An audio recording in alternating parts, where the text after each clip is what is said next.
take on a team from the Big Ten, the Purdue Boilermakers. College football on Fox Sports 1 is presented by Geico. And hello, everybody. Justin Kutcher here. Opening weekend of college football, and this is a chance for these two teams to make a statement. Purdue is coming off a 3-9 season. They need to get off to a good start in year 3 of Coach Darrell Hazell. For Marshall, 13-1 last year, Conference USA champions, and they have a chance to beat a Big Ten team for the first time in school history. As we now welcome in Petros Papadakis. Petros, this Marshall team so good last year, lost some key players on offense, but the return a really good running back. Well, Rakeem Cato, Tommy Schuler, the great receiver, gone, but they still have their great running back, Devin Johnson, the Rockhead, over 1,700 yards last year. This is a big physical back, hangs out at around 240 pounds, a former tight end, so he's got soft hands too, a great feel, and he is going to soften that Purdue front. We'll see what happens with him. I love him. Well, Petros, he's a veteran of broadcasting here on Fox. We have a new member of the college football team here on FS1. You may remember him from his Michigan days. Steve Hutchinson, a 2-time All-American with the Wolverines, a 7-time All-Pro in the NFL. He cleared holes for everybody, including us here today, to get up to the press box without any problems. We now welcome Steve into the booth. Welcome, Steve. We're going to put you right to the test. Talking about a Big Ten team in Purdue, who are they looking for? Who's the key for them today? Well, they're going to be glad to see wide receiver Danny Anthrop back on the field for them today. Last year when he went down with a torn ACL against Nebraska, all their offensive production went out the window. They had lost the ability to stretch the field horizontally as well as vertically. And for them to come out here with a win today, they're going to have him on the field and putting up big numbers. And they want to get him the ball in many different ways. Opening weekend of college football. Purdue looking for a big win on the road against the Thundering Herd. But Marshall looking for their first ever victory against a Big Ten school. It's Purdue, Marshall, and it's coming up. Longer and harder. Every single guy. You leave it out on the field. And you know what? They've been talking about this key to the gate. Here's the key. Here's the only key to the gate. Here's the only key to the gate. And we have it. Let's go. Bring it up. Let's go. Let's go. 1 on 3. 1, 2, 3.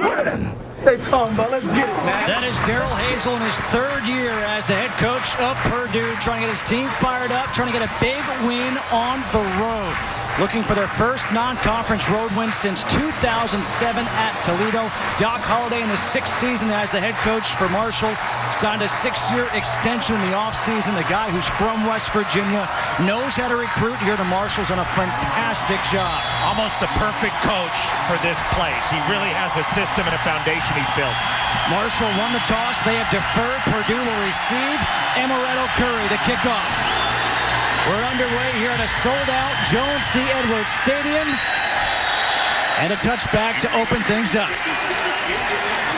For Purdue, Austin Appleby will get the start at quarterback. The 5th different opening day starter the last 5 years at quarterback for Purdue. This is a guy, Petros, he made 7 starts last year. He won the job in camp. He can sling it, and sometimes he'll try to put it in spaces it doesn't fit, but Hazell made him really earn it. 7 starts last year, but was not named the starter until camp.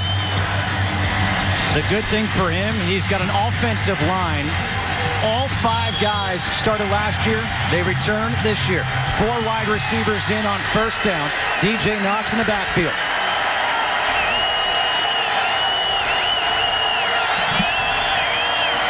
On first down, Appleby throws, intercepted, picked off, returned, touchdown, Taekwon Lang.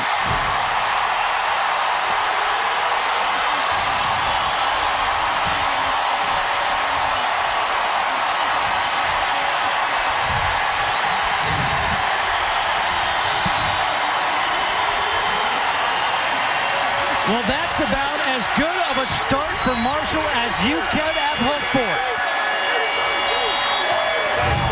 Just a short pass to get the game started. You see Appleby really telegraphing that, trying to get it to D'Angelo Yancey, but right in front of it, pretty easy pick and score for Taekwon Lang. Nick Smith puts in the extra point. Hey, Hutch, welcome to college football here at Fox Sports 1. I tell you what, this crowd is rocking today.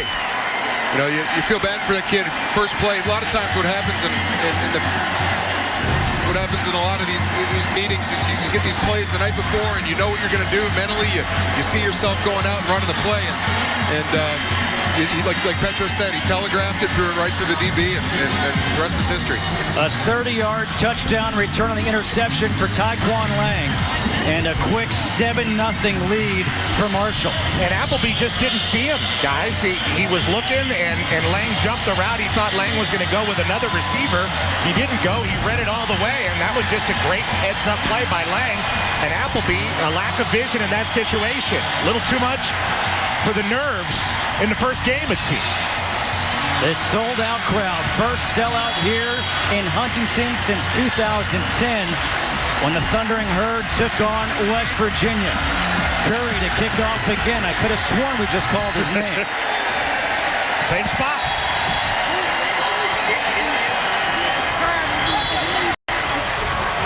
Let's take a look at the 3 things you need to know when Purdue is on offense. Yeah, first you want to see the offensive line, and this is going to be more important than ever now. Coming out of this hole, they dug themselves a 7-point hole right off the get-go, and this offensive line is going to have to dig them out of it.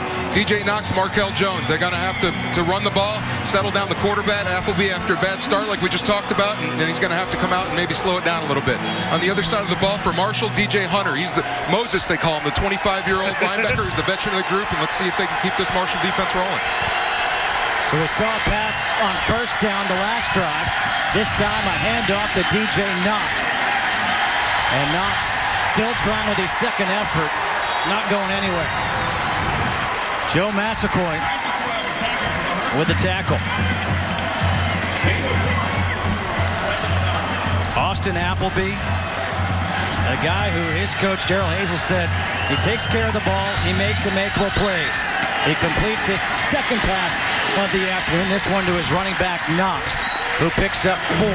Well, that's what you were talking about a little bit, Hutch. Getting out there horizontally to go vertically, and a missed tackle by DJ Hunter right off the top. This is Purdue's offense, though. They really want to spread you out from side to side so they can create some lanes going up the field. That's right. 3rd down and 5. The crowd making a lot of noise early on.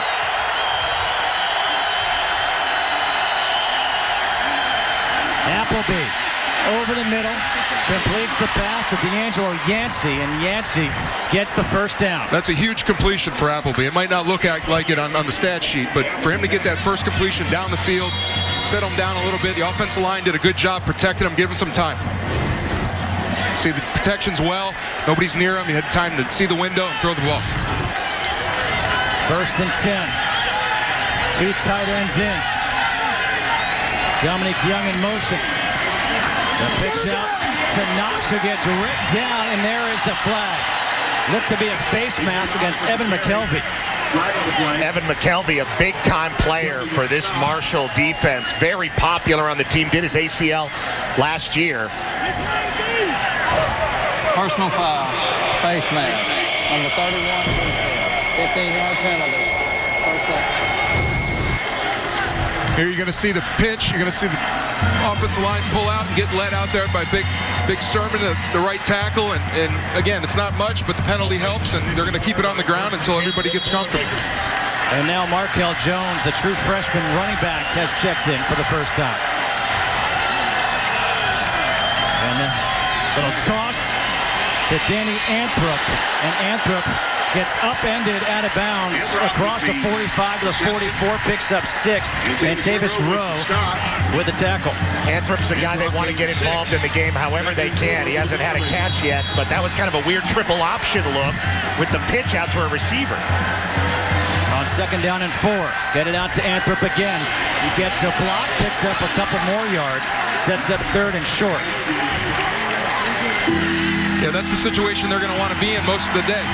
3rd and 3, 3rd and 4 is a lot better for Danny Appleby and this offensive line than 3rd and 7, 3rd and 8. 3rd and 2. The Marshall players on the sideline again asking for their crowd to make some noise. DJ Knox back in at tailback.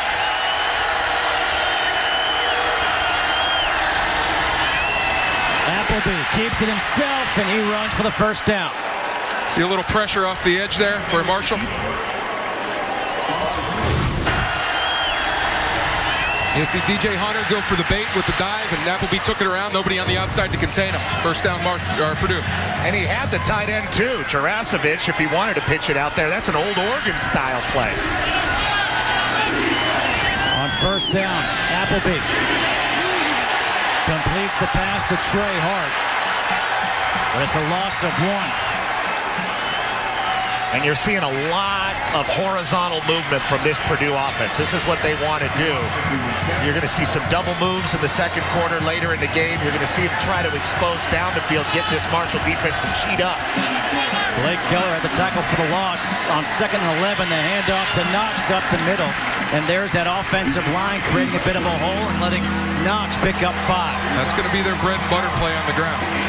Appleby's going to look at that defensive end and make sure that he's closing. If he does, he's going to keep it like he did the play before. And here he handed it off to Knox for a nice gain up the middle. So 3rd and 6. The initial pass went 30 yards the other way. Touchdown for Marshall. Here's Purdue marching down. Handoff up the middle once again. It's Knox who has a first down and more as Knox is dragged down at the 11-yard line. Well, a pickup of 22. Justin, this is what they were talking about with Knox. More of a physical presence than the backs they had last year. They said he has a good feel for the zone, good patience there to get behind the offensive lineman, and then physical finishing up. Taekwon Lang with a missed tackle there. Knox is a rolling ball of butcher knives in his way. And now a timeout is taken by Marshall. 7-0. Marshall leading here in the first quarter, but Purdue marching down the field trying to get some points on the board. Marshall leading Purdue, a hot one here in Huntington. 91 degrees at game time. Could play a factor in this one. Purdue at the 11-yard line. 10th play of the drive coming up. 64 yards already, including the 15 yards and a personal foul. Markel Jones in at running back. Appleby to throw, completes the pass to Gregory Phillips. Inside the 5, down to the 4, picks up 7. Well, Appleby had about as worse a start as you can have, starting off the season with a pick 6, but he's responded on this drive 6 for 6 now since Purdue got the ball back. Looks like he settled down a bit. 2nd down and 3 here for Purdue. DJ Knox back in at tailback. Anthrop in motion. Up the middle, it's Knox for the touchdown. Making his first start at running back. And Knox gets into the end zone. What you're going to see here is a little bit of a counter. Tight end hurried into the backfield. Going to pull across, kick out. Knox is going to take it. Good hard run right up the middle. It's a good response from the Purdue offense after the dismal start. The Swede, David Hedelin, with the good block for Purdue. Now on for the extra point is Paul Griggs.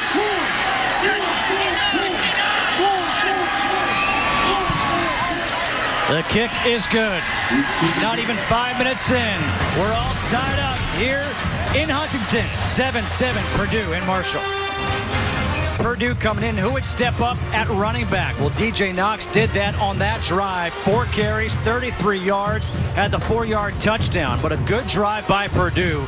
75 yards on 11 plays to tie this one up at 7. And you got to give DJ Knox a ton of credit. Here's a guy who didn't really have a carry in a game going into this season, but he is much more of a physical presence on the inside for them. And that really paid dividends in the second drive. The first one was a big 6. Tough way to start the season, but Purdue really did respond. Paul Griggs will kick off here. DeAndre Reeves, number 9. Remy Watson, number 8. Reeves, a very dangerous return man. It's going to be Watson from the 7. Watson across the 20 up to the 22-yard line. A return of 15. And a new starting quarterback for Marshall is Michael Birdsong, the transfer for James Madison, replaces Rakeem Cato. Now, this is a guy who, when you speak to the coaching staff guys, they have high hopes for him. They love his arm. They love his intangibles. Yeah, but you see, the only picture we have of him is in a red jersey, which means he hasn't taken a snap for Marshall in a game yet, so there's still an unknown, but they've sung his praises to the heavens here in West Virginia. Somebody they really like replacing Rakeem Cato, one of the great quarterbacks in Marshall history. A big kid, 6'5", 240. On first down, he's going to keep it himself, and he gets wrapped up by Jawan Bentley. How about 3 things need to know when Marshall has the ball? I want to see the Rockhead. We've been waiting to see him. Devin Johnson, where is he? Get him involved early. Obviously, wide receivers. Tommy Schuler gone. Deontay McManus is the leading returning receiver. Big lower body on that guy. Birdsong, his first pass is complete to Hyleek Foster. Picks up 8.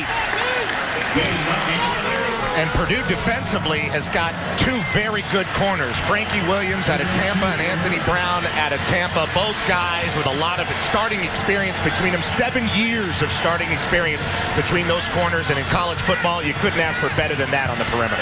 Well, 3rd and short, you wonder if this will be the first carry for Devin Johnson in the ballgame. It is Johnson trying to get outside. Johnson lowers his shoulder, can't get around Jawan Bentley. The sophomore captain comes up for his 2nd tackle already and sets up 4th down. Yeah, I think everybody in the stadium knew Devin Johnson was getting the ball there in 3rd and short there, Justin. That's a good stop for Purdue defensively. You know, one of the things Coach Hazel said going into this game the other day was they got to have a good first quarter, a good fast start. And you know, although they didn't start the first series off the right way, they've been playing well since. Tyler Williams to punt for Marshall. Trey Hart, Frankie Williams back deep. A deep punt drives Hart back to the 15. Hart avoids 1 tackle. And Hart able to bring it back to the 25, a 55-yard punt, a 10-yard return. Appleby, his first pass went for a pick 6 since he's 6 for 6 at 7-7 here in Huntington. Today's Built for Tough keys to the game. Guys, what are we looking for? Well, it's hot. We know that. So you're going to look for these defensive linemen to be rotating through their 2 deep. And that's the first thing. Second thing is special teams. It's going to play a major factor in today's game. Appleby on first down completes the pass to Dominique Young. Yeah, like I said, special teams going to play huge. Teams don't get a chance to run their special teams plays at full speed in camp, you know, with the collisions and that. So they really, the first time they tee it up for real is in the game. Look for a big play to make or break one of these teams on special teams today. An adventure. 2nd down and 4. 4 wide receivers in. Appleby drops back, pressured, and Appleby goes down. Gary Thompson, the junior, gets him for a loss of 1. And this is part of that 10-man rotation that Hutch was just talking about. There's going to be guys filing in and out all day for Marshall. And Appleby looked to have a little bit of time, and he had Knox on an option route. Didn't see him and had to eat the football. Good job by Thompson. 3rd down and 5. Another timeout is taken here by Marshall. Timeout, Marshall. That is the 2nd timeout already taken by the Thundering Herd. 3rd down coming up here for Purdue. Tied at 7 in the first quarter. Holiday looking on here. 3rd down coming up for the Boilermakers. Appleby in the shotgun. They're asking for the crowd to make noise. They're obliging. 3rd and 5. Appleby with time. And that one was deflected, incomplete. Raheem Husky got the hand on it. Yeah, another dangerous throw there for Appleby. He wanted to get Anthrop. They're trying very hard to get him involved in the game, but he got jumped on. So the second option was Dominique Young, but the pressure was too much from Gary Thompson coming again. You can see number 5 was the second route, and that ball gets tipped by Raheem Husky, starting middle linebacker. Good stand by the Herd. Thomas Meadows to punt. Hyleek Foster back deep.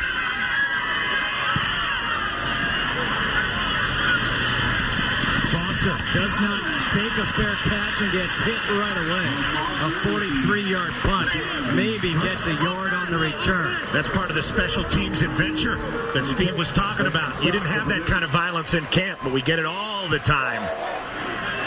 Well, who wants to wait another week for more football on the sideline? Roaming like the Buffalo I am.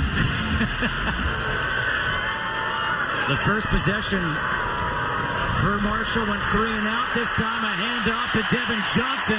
And Johnson able to turn it upfield. Gets 9. Antoine Miles with the tackle. Here's what I love about Rockhead Johnson here. Once he gets his shoulder pad squared toward the end zone, he's really hard to bring down. And you're not going to be able to do it just by getting in front of him. You're going to get a knee to the jaw.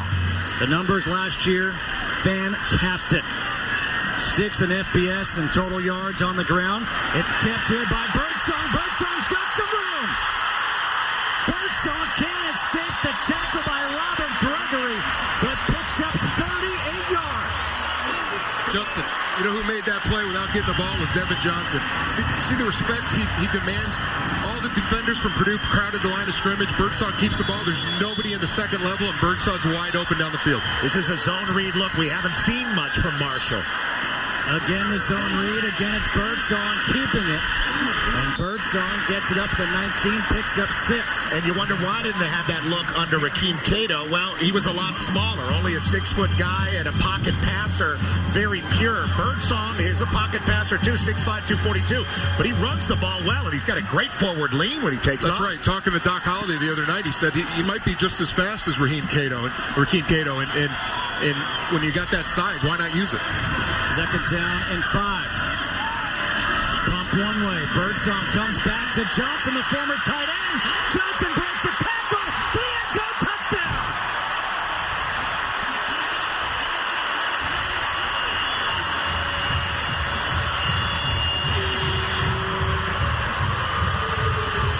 Devin Johnson has moved all over the field.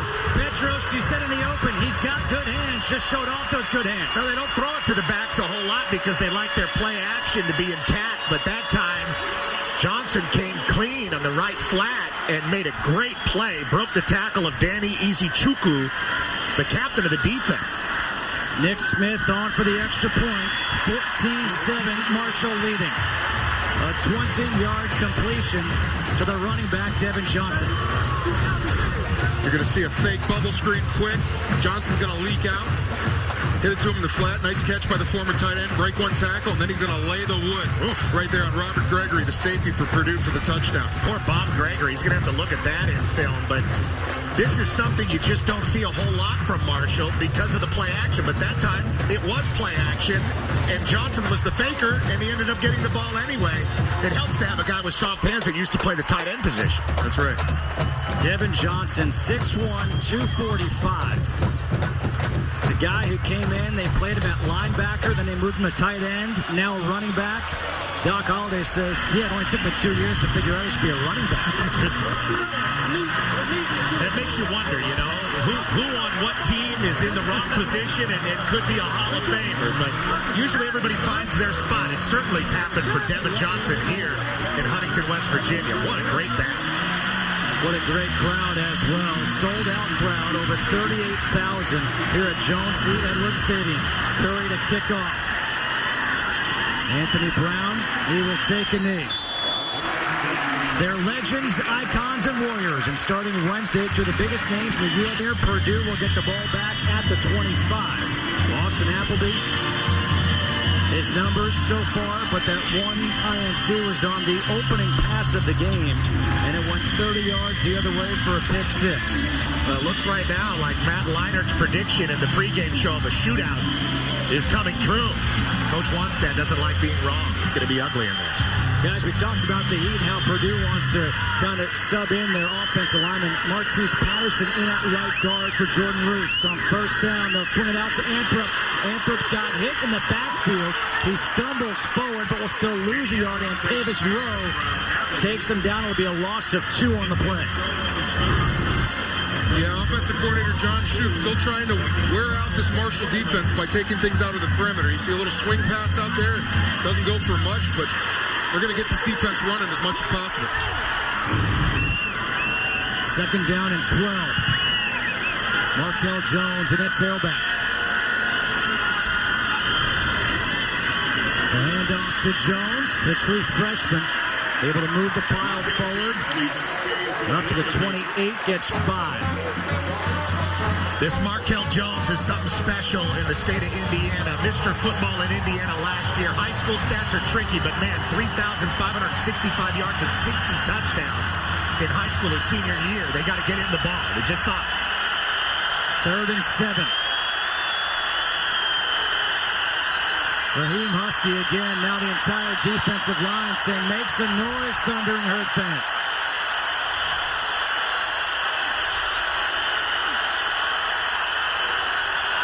Play clock at 3. And we're going to have a false start against this offensive line. Big Martese Patterson, the 74, the right guard, redshirt freshman out of Columbus, Ohio, is going to get a little antsy, jump, maybe.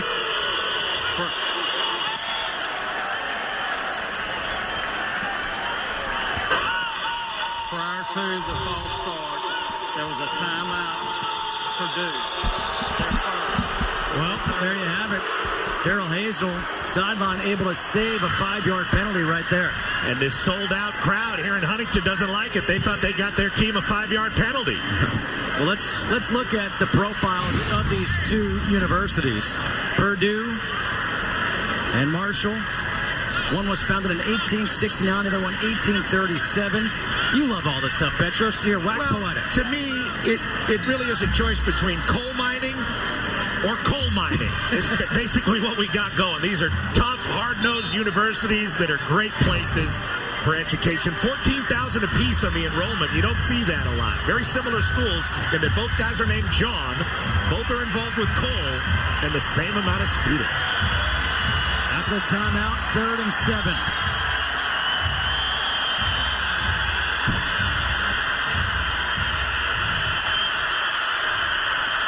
Jones in the backfield. Appleby swings it out wide, incomplete, intended receiver Dominique Young. Corey Tyndall there on the coverage. Great job by Tyndall, but I'll tell you what, we talked about in the open that Austin Appleby likes to fit it into places sometimes where it's not supposed to go. This is about as tight of coverage that you can get, and that's lucky it's not a pick. The safety was late coming over. Nice stand by Marshall. It almost looks like he's predetermined who his receivers are going to be before the play even happens. You know, he knows the guys he wants to go to. He's not even progressing through his looks, and well, he's already had one pick. He's lucky to not have a couple more already. Back-to-back 3 and outs for the Purdue offense. Thomas Meadows to punt. Alec Foster is back deep. Their catch is made at the 33-yard line, a 39-yard punt. Well, we saw this guy out of the backfield on the last drive with a 20-yard catch, Devin Johnson. But what he can do when he runs and carries the ball, you don't want to be a defensive player trying to make a tackle. No, you don't. You know, the way he runs and the power he runs with, he kind of reminds me a little bit in that aspect of a guy I played with the Minnesota Vikings named Adrian Peterson. Now, I'm not saying he's Adrian Peterson, but what I'm telling you, as the game rolls on, you'll see here on this touchdown, boom, he's running over Robert Gregley. Well, come 3rd and 4th quarter, those guys don't want to tackle him anymore. They're going to find a way to shy away. And he gets a bit of a breather right now. He's on the bench. Remy Watson in at tailback. Birdsong on the slant, incomplete, but a flag in the backfield. The hit on the quarterback, Birdsong. I think we're going to get a late hit on the quarterback. Personal foul. Roughing the passer. Defense number 4. 15-yard penalty. Automatic first down. It's Jawan Bentley, the middle backer, sophomore, 6'2". He's had some back trouble in camp, and just a little late hitting Birdsong, who's a big guy, too. He's bigger than Bentley. He's got a free run at him, and yeah, you got to pull up. He hit him right around the head and chest and shoulder area. In 2015, that's going to draw a flag. On first down, Birdsong back to pass again, over the middle, complete. Emmanuel Bird, the tight end, picks up 20 yards. Nice pitch and catch there for Birdsong and Bird. Just sees the tight end running across the seam, and nice throw and catch there. Way to move the chains. And good protection by the offensive line. 1st and 10. Handoff is to Watson, and Watson gets hit in the backfield by Michael Rouse, the third, a loss of 2. Not much movement up front there on the offensive line. You're going to have those sometimes, but you got to keep the defense honest. You got to at least threaten the run, and that opens up some of that play action that Marshall's going to want to get to down the road here. 2nd and 12 coming up as we approach 4 minutes to go here in this first quarter. Justin Kutcher, Petros Papadakis, Steve Hutchinson here in West Virginia. Mike Pereira back in L.A. Birdsong to the sideline, incomplete. He was looking for Justin Hunt. Frankie Williams on the coverage, one of the stud cornerbacks for this Purdue defense. Pretty interesting series for Marshall because you don't see Devin Johnson out there. Instead, it's Remy Watson, which means they're going to try to throw the ball a little bit more and see what kind of juice Birdsong has in his arm. And he's not shy. 3rd and 12. On the 34-yard line. Birdsong goes wide. Completes the pass to Emmanuel Byrd. Byrd gets up to 25. Picks up 9. Good job by the Marshall offensive line and back picking up the blitz there. Purdue bringing an extra guy. Good job in the back end by Purdue, keeping him in front of him, making it 4th down, and see if they can come out here and convert on the field goal attempt. Nick Smith on for the field goal attempt. Going to be a 42-yard attempt for Smith to try to make it 17-7.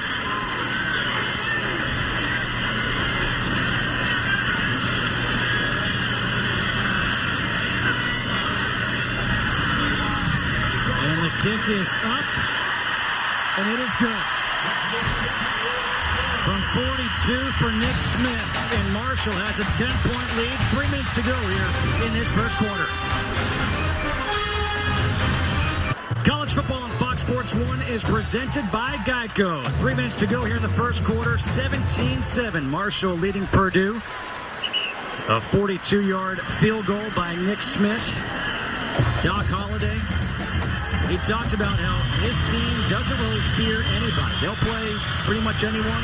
They played at Purdue a couple years ago, 2012. Purdue won that one 51-41. He said, our defense was terrible. Well, the defense got off to a better start in this one. An immediate pick 6. Amaretto Curry's kickoff again into the end zone. And this one, it comes out. Anthony Brown mishandles the kick and now is in trouble.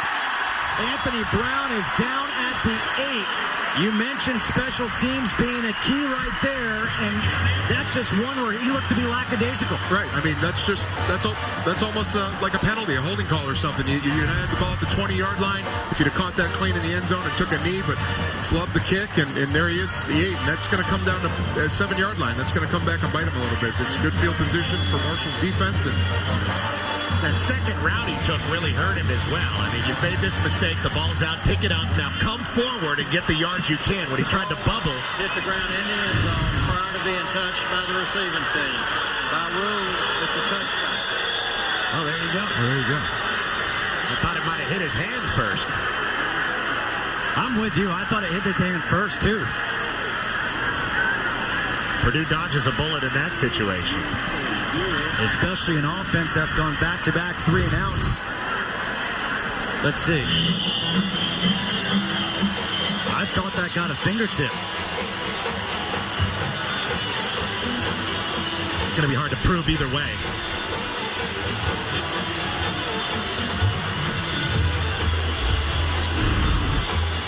Let's bring in Mike Pereira from Los Angeles. Mike, what's your take on this? Did it, in fact, hit the hand?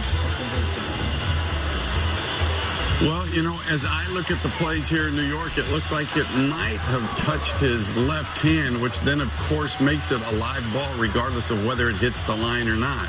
Now, they're going to look at this in replay. If it does hit his hand, then the play is going to stay stood. It's going to stand as called. If it didn't, then, of course, it becomes a touchback. You're talking about a 13 or so yard difference, but kind of hard to tell. Although, again, looking at the left hand, Does it graze it?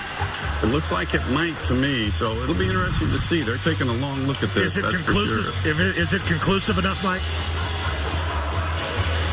Yeah, remember, and this is what their ruling says. It's got to be beyond the shadow of a doubt. That's what the rule says in the rule book. So, as we look at all these shots, is it? I think you can see the ball change direction enough to me that it'd be beyond my shadow, but then my shadows are weak. To be a touchback for Purdue. Well, they say it stands. It'll be a touchback for Purdue. Mike, thanks for the help on this one. 17-7, Marshall with the lead, 2:54 to go. So Purdue will get the ball at the 25-yard line as opposed to getting it at the 8. And I think Doc Holliday's got a pretty legitimate beef, but there was no way to tell after the call on the field that the ball really scraped his finger. Yeah, like you said, Purdue dodged a bullet there. You start from your own 8 in this hostile territory with the defense making some plays the last couple of series. Yeah, it's a lot smaller, like you said. DJ Knox in the backfield here on 1st and 10. Dominic Young in motion. It's kept by Appleby, and Appleby gets dragged to the ground by Armand Daniel. Picks up 5 on 1st down.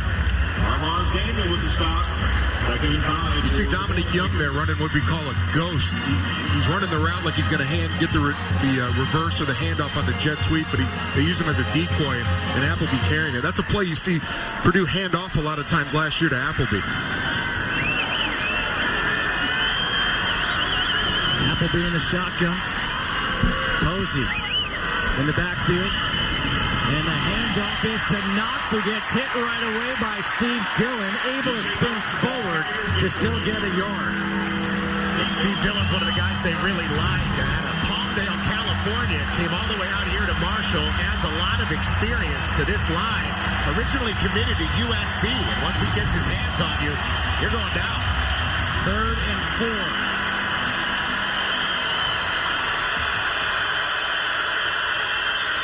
Appleby goes out wide, completes the pass to D'Angelo Yancey for the 1st down. We talked about his arm strength, and he certainly has that. Here he is almost on the opposite hash, and he's able to really deliver that ball on a line to Yancey. Big 1st down for Purdue because momentum was really coming against them. They had 2 straight 3-and-outs. They pick up the 1st down there on 3rd and 4. Play action going deep for Yancey. Makes the catch. D'Angelo Yancey brings it down. Tackle by Taekwon Lang. A 50-yard completion. You're going to see the play action pass here. The run sets up this play. Yancey going to take off down the field. Just dust the corner. Taekwon Lang, the safety there, and he's just going to beat him on a one-on-one and leave it down the field. Now a fumble by Appleby, gets it back. Appleby with a stiff arm. And then he just knocks over a defender as Taj Letman makes the tackle. He gave Letman a little slap in the face there with that stiff arm, didn't he? I like that call, though. First you get Yancey on the out, and then you come right back to him on the same side of the field with really quick tempo and go deep and produce in business here. A 2nd and pretty manageable. 2nd down and 6.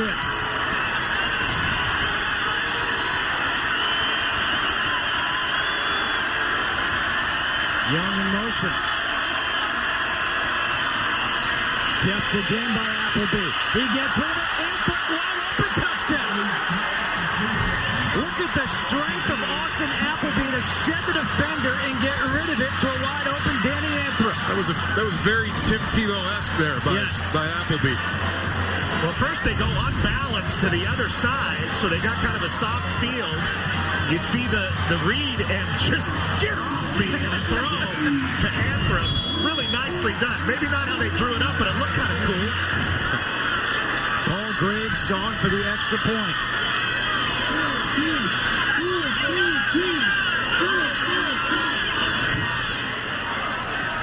(17-14). Austin Appleby, 6'5", 240.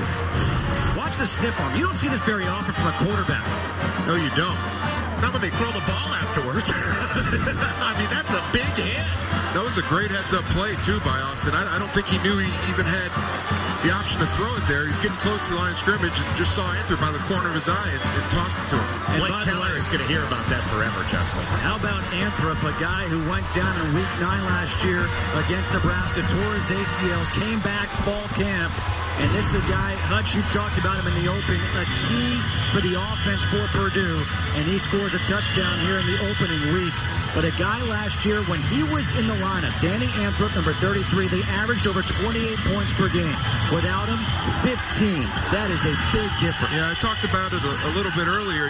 You see him, like I talked about on the jet sweep, handing that off. It just causes havoc for the defense when you have to defend from sideline to sideline. Not only can he go vertically down the field, but when he works the whole 51.5 yards or whatever it is, the width of the field, it tires out a defense. And on a day like today, 90-something degrees, 100 degrees out on that hot field turf, it's gonna wear him down.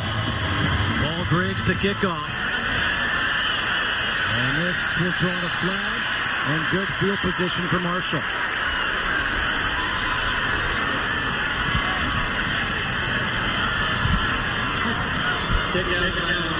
Kicking team. By rule, the ball will be placed at the 35-yard line. First down, Marshall. Now, when I talked about the special teams not being able to go live in training camp, I wasn't really talking about the kickers. You know, they kick at full speed all camp. I don't know if there's an excuse for that. It wasn't even close. It should go out of the end zone as opposed to out of bounds. Right. You're correct, Hutch. And Marshall's got their own momentum to gain back now. I mean, this has been a lot of fun in the first quarter, and despite being ultra deflated after that pick six on the first play of the game, you have to say Darrell Hazel's guys have responded very well, and this is going to be a tough Marshall team. This is going to be a long afternoon for both teams. It is heat. Still here in the first quarter. 17-14, Marshall on top. Devin Johnson is back in at tailback for the Thundering Herd. Johnson has a touchdown on the day, receiving a 20-yard touchdown. Michael Birdsong making his first start for Marshall, a transfer from JMU. On first down, throws it short, looking outside for Deontay McManus. Yeah, quarterback and receiver there, obviously not on the same page. McManus continuing to go down the field. Birdsong thought he was going to stop for a comeback route, something of that nature, and not on the same page. Good news is when you have Devin Johnson in the backfield, 2nd and 10 isn't as bad. And remember, he wasn't in last series. For a guy that averages 8 yards a carry, it's not so bad. On 2nd and 10, they hand off to him. Trying to break a couple of tackles. Finally gets thrown to the ground. Going to be a loss of 1. Langston Newton with the tackle for the loss. And it looks like, let's see if Marshall let this first quarter come to an end. 3rd and 11 coming up. 14 seconds on the game clock.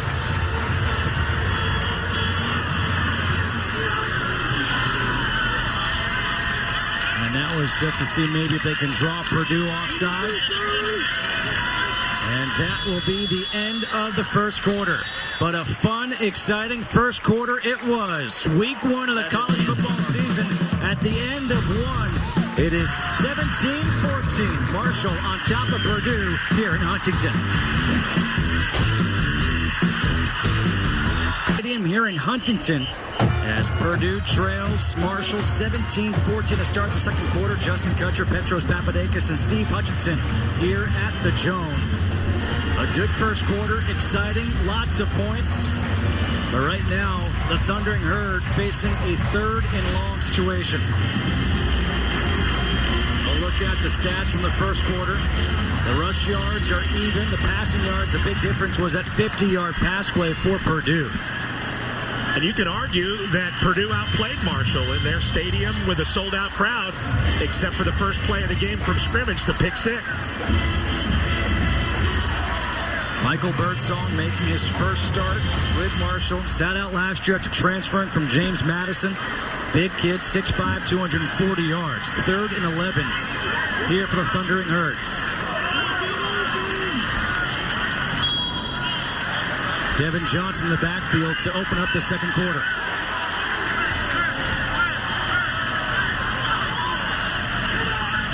Birdsong out of the pocket. He's got some room to run if he wants to. Now he's going to tuck it and get pushed out of bounds, and there's the flag for the late hit. Stupid mistake. Danny Izuchukwu. And you said it, Hutch.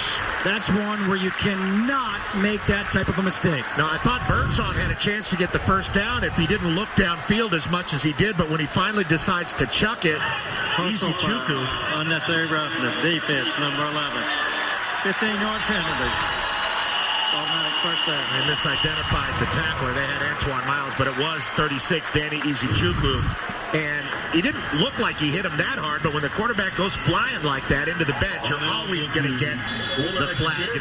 Not a smart play by the Will backer for Purdue in a situation where they were about to get off the field. That will drive Darrell Hazel insane.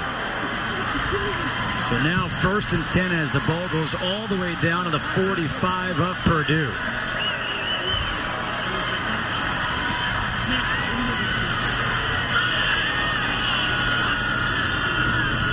Hand off to Johnson. Nowhere to go.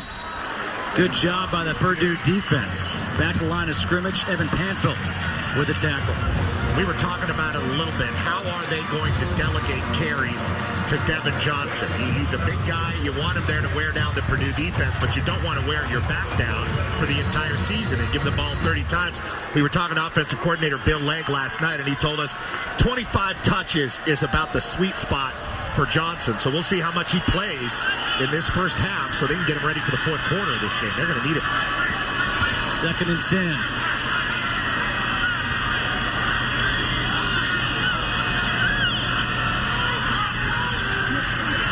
Birdsong, looked like he got hit as he threw that.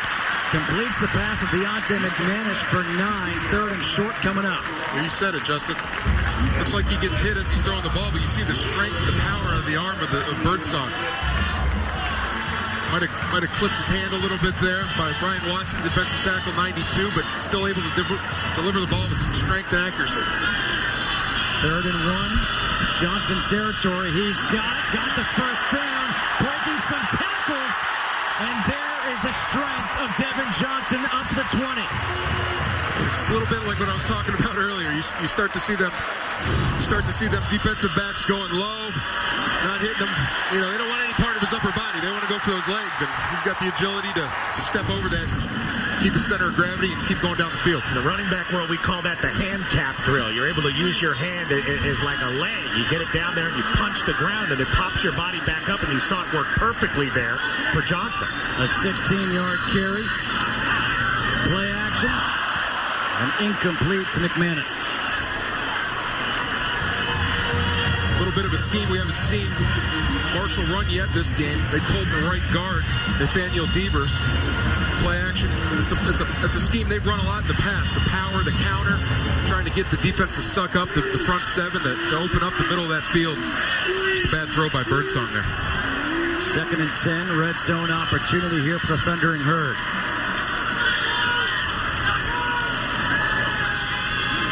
Birdsong gets hit as he releases it. The scrum for the loose ball, and it's recovered by Purdue. Michael Rouse, the 3rd, forced the fumble. Yeah, talking about the strengths of both these teams are the veteran offensive lines. You're going to see Rouse, just a big man, push through the middle of the pile there, the offensive line. Devers gets his hips turned, and first thing as an offensive lineman, don't let a guy beat you inside. That's the quickest way to the quarterback, and he broke rule number 1. Nate Devers was trying to hold it back, and he's a strong guy. 485-pound bench press on that right guard for Marshall, but just not enough to keep Rouse out of the backfield. A lot of strength there, and I'll tell you what, Birdsong had a man as tight end wide open. Recovered by Purdue. The previous play is under review. Going to take a look and see how his arm was going. Yep. The first review that we had, it stood in favor of Purdue.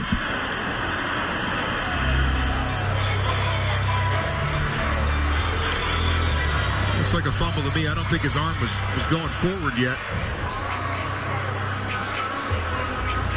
I think that's going to stand. I think that fumble's going to stand. It's going to be Purdue ball. Good to call me, on this the is field. one of the hardest of all the calls to make. But sometimes you can usually tell by the trajectory of the ball, and that looks like a fumble. Let's bring in Mike Barrera once again. Mike, take us through what they're looking at and what you saw. Hang on one second as we now have the call. The ruling on the field is confirmed. It's first down, Purdue. All right, Mike, you agree? You know, Justin, you're right. It's the hardest call for the referee to make. He focuses on the hand. Forget about the arm. It's all about the hand. And if the ball comes out before the hand starts forward, then they call it the empty hand. And it's the same in college as it is in the NFL. And this was a clear-cut good call by the referee. The ball came out before the hand started forward. All right, thanks so much, Mike. Austin Appleby back out there. Off the turnover. Turnovers now 1-1. Appleby too high, intended for Trey Hart. It almost looks like a little bit of the repeat of the touchdown play to Danny Anthrop the last drive. A little too much air under that ball. Lucky that one wasn't picked. Yeah. Trey Hart incomplete. The first pass of the game by Appleby was returned 30 yards for a touchdown by Taekwon Lang. Two tight ends in, DJ Knox in the backfield.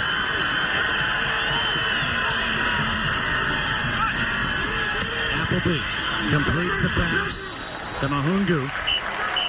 Tyndall right there with the tackle. A 5-yard completion, 3rd and 5 coming up.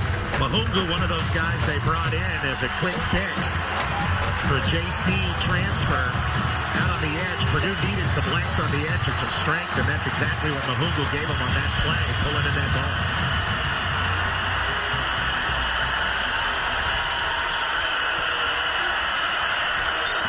Four for 6 on 3rd down is Purdue. Appleby steps up, and he throws incomplete. Mahungu could not get a foot down inbounds. Tyndall there again with the coverage. It looks to me like his left foot hit the ground first before any other part of his body, and that was out of bounds. But let's take a look. Here's that strength on the edge we were talking about. Nice round by Mahungu. Goes up to get it, and yeah, that left foot looks like it hit right out of bounds before anything else. Good call. 4th down coming up, a punt for Thomas Meadows. And that is the 3rd 3 and out in the last 4 possessions for the Boilermakers. Ali Foster is back deep. And now the Boilermakers, with that play clock winding down, the officials are coming together. Because they want to know maybe that play clock started too soon.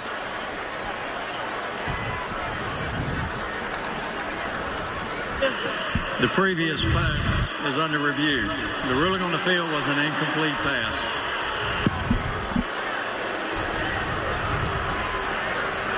Oh, the right foot. Yeah, Right foot hanging there. yeah. Does he have the ball?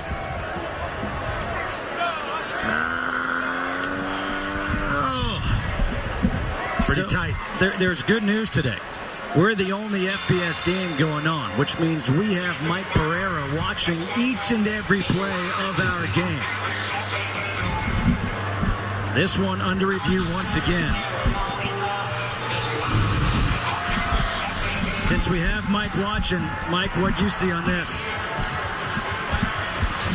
We're keeping you busy. I think I like Petros when I first...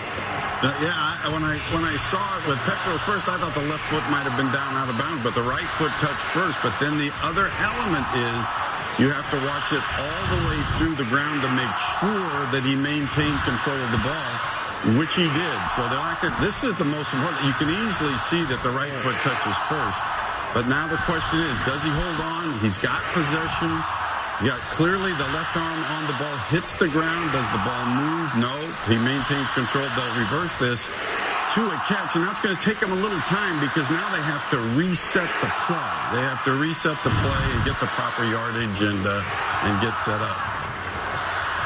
So Mike says it's going to be reversed. Should be a catch for Anthony Mahungu. I've got to correct myself and agree with Mike Pereira. I didn't see that right foot hanging out there. It would have been, he's always right, 4th down, a punt coming up here for Purdue. Instead, it was on 3rd and 5. It would be about a 25-yard completion. And more importantly, the first down, as we're going to have Ken Ante with the call. The receiver had possession of the ball and 1 foot inbounds. It'll be 1st and 10 Purdue at the 43-yard line. That's the right call. Yes. Now we got it. And that's why we do the replays, to get it right. It will be a 26-yard completion to Anthony Mahungu. We didn't get a chance to look at it there, but DJ Knox makes an incredible block on a defensive lineman coming around on a slant. Maybe we get to it here. Watch number 1 here. Boom. Nice cut on the defensive lineman that was coming free to the quarterback and able to make that throw happen. Got his arms down. Otherwise, that guy goes up and maybe bats that That's ball. absolutely right. We were talking to Appleby the other day. He said the top things about his running backs are they're a complete package, and they've learned to pass protect well over this summer in spring ball. So there you see the fruits of their labor pay off. Well, Mike Pereira said what's going to be difficult about this is now getting the ball in the right location. It was a 26-yard completion. And the ball should be about the 41 or 42 of Marshall. And now the officials are moving that ball down. And they'll put it at the 43. Kirk Barron is now in at center for the Boilermakers on 1st and 10. Appleby, play action. Gets it as he throws the jump ball. Where's the flag? There it is. Pass interference. Keith Baxter on the coverage.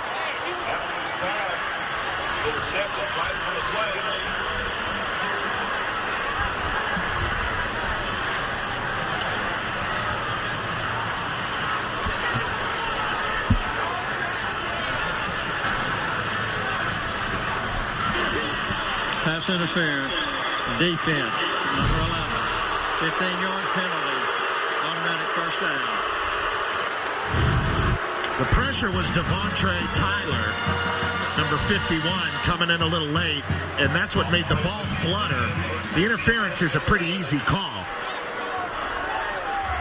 Yeah, I'm not sure Appleby saw Tyler coming on the blitz there. He had his eyes down the field locked in, and I agree with you, Petrus. I think it affected the trajectory of the ball there. Pass interference against Rodney Allen. And now the ball is all the way down to the 28 of Marshall. Anthrop in motion. Appleby hands off to Knox. And Knox gets tripped up. Evan McKelvey, a 3-yard pickup for DJ Knox.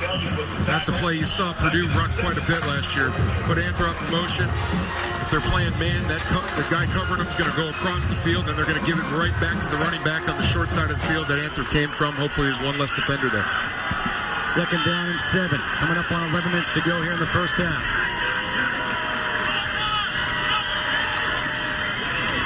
Appleby keeps it. Appleby getting dragged down. Gary Thompson, a 4-yard pickup by Appleby. Again, dragging a guy like Thompson, 6'1", 250. That same option pass that we saw Anthrop score on earlier, and you saw it running down here. I think Marshall's onto it a little bit. I don't see them giving up anything on that play anymore. But they're still trying to stretch that field horizontally to make their lanes. Pretty interesting watching these guys develop offensively. 3rd down and 3. The Boilermakers 5 for 7 on 3rd down so far today. Little shovel pass for Anthrop. Anthrop right at the marker, really close. And Tavis Roll brought him down. It was only a matter of time. 4th down. Only a matter of time before we saw Danny Anthrop get involved in the edge game there. Purdue's going to go for it. Watch Appleby. The big quarterback on the keeper. Appleby diving. And with that dive, it looked like he was there. Let's see. 1st down.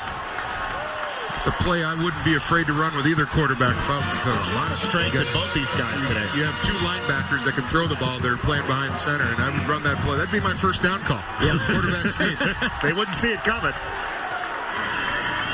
Let's see if Purdue now starts to work the field a little bit more vertically. They've gone a lot of horizontal in this drive. Two tight ends in on first down from the 18. Appleby rolling out. Completes the pass to his running back, DJ Knox. Tackled by Taekwon Lane. Gets 4 on first down. Again, Petros, you're seeing more horizontal play out of the Purdue offense. And going back to talking to defensive coordinator Chuck Heater last night, he knew with this heat they were going to rotate these guys in, and with this added horizontal play from the offense, it's just tiring them out even quicker. Long way to run. 2nd and 6. Knox on the carry, breaks through a couple of tackles. Up ahead, gets the first down. They said he was down. Gets 7 yards. Corey Tyndall with the tackle. Well, he's only 5'7". You know, it's hard to tell if he's down. What are you trying to say here, Petros? I'm just saying he's a rolling ball of butcher, guys. He's over at everybody's knees. The arm tackle's not going to get it. He does a good job with the ball security, securing the ball. Down again. 1st and goal. Knox dancing. Thrown down at the 3. Here's a guy who's 5'7", 197 pounds, but he bench presses 420 pounds. You're not going to bring him down one guy with one arm. And this is the vertical to the horizontal we've been seeing. That's creating right. some run lanes by widening out the defense and making those guys run. Now you're going right up the gut with a physical back, and it's been working for the Boilers. Anthony Mahungu comes back in. He was the one who made that catch on 35 that was reviewed and overturned. Appleby looking for the play call. Markel Jones back in. It's Markel Jones, and Jones pulled down right before the goal line. Gets to Taekwon Lane. Evan McKelvey combined for that stop. Brings up 3rd and goal. I think Purdue's making a little bit of a statement here. 3 plays up the middle in a row. They're saying we're going to take it to you. Appleby trying to keep it. Appleby gets shoved. Still no call.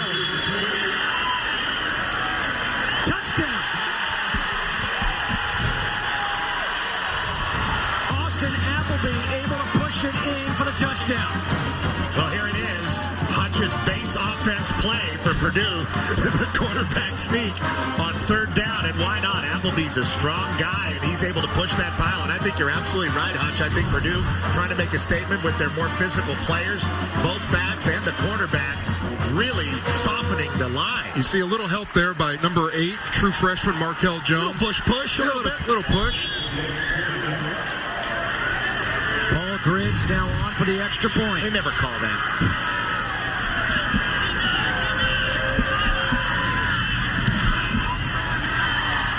21-17, Purdue takes the lead.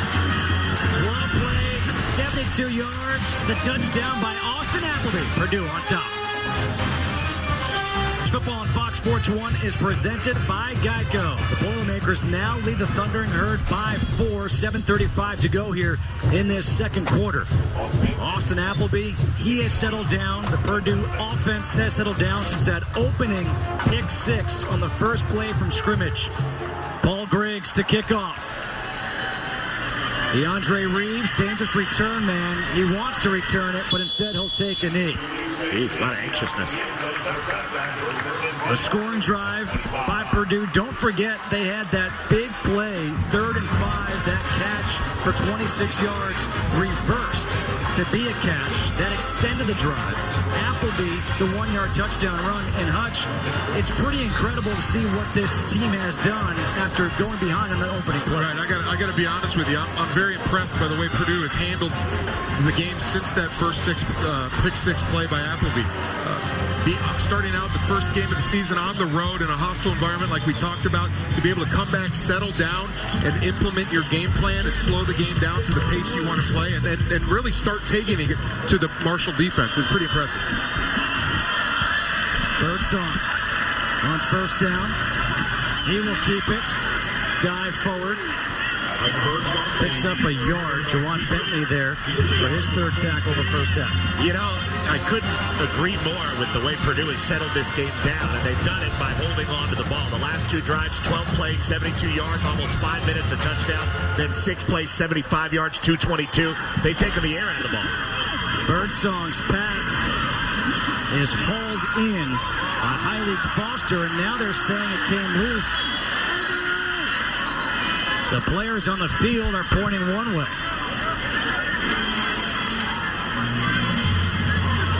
Third down.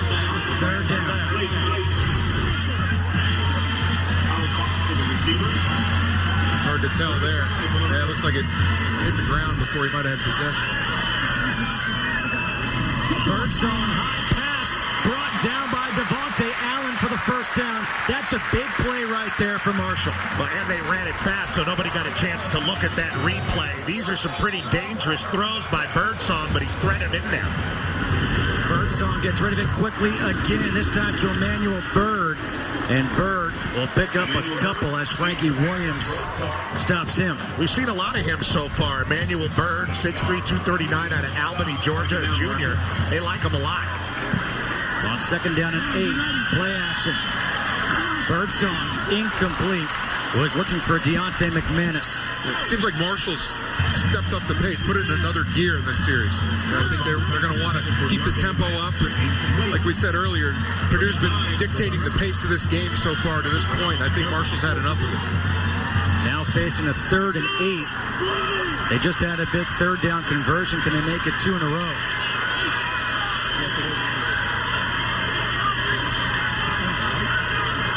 Birdsong looks to the sideline.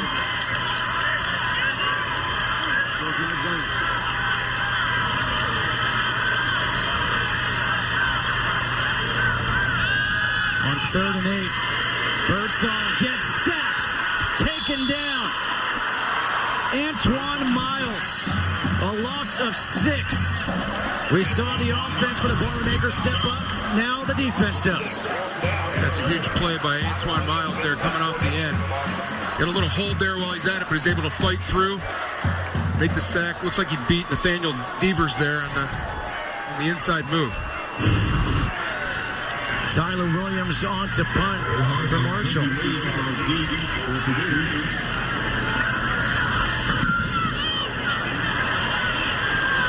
Off the side of the foot, takes a Purdue bounce, and this will be down at the 37-yard line. A 27-yard punt. The Boilermakers lead by 4 here in the second quarter. Marshall. It is a 4-point lead for the Boilermakers. Appleby on 1st down, hands off to Knox, breaks 1 tackle, gets up to the 39 to pick up 2. See left tackle David Hedlund getting up slow there. Birdsong. He's all right on the sideline, talking with Devin Johnson, getting a drink of water, hoping his offense can get back out there as we approach 5 minutes to go here in this first half. Anthrop in motion on 2nd and 8. Appleby trying to set up the screen, and that one is broken up. Evan McKelvey, his coach calls him a freak. He was right there. Marshall read that play all the way.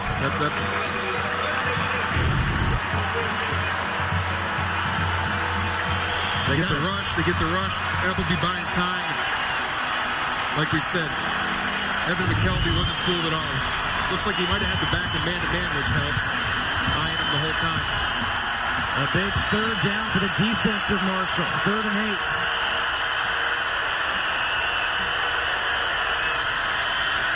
Appleby, incomplete, looking for D'Angelo Yancey. No flags on the play. Nice pressure by Steve Dillon on Appleby, and that might have hurt the throw, which was a little bit off. Yancey's trying to run some kind of in, but he runs right into the defender and right in the chops. Appleby takes it for Dillon, who's one of the best defensive linemen on this Marshall team. We've talked so much, especially over the last couple of years, about the offense for Marshall. The defense comes up big, forcing the 3 and out. Thomas Meadows on to punt. Heilig Foster is back, has a chance to return, and Foster falls down as he crosses the 25 to the 27.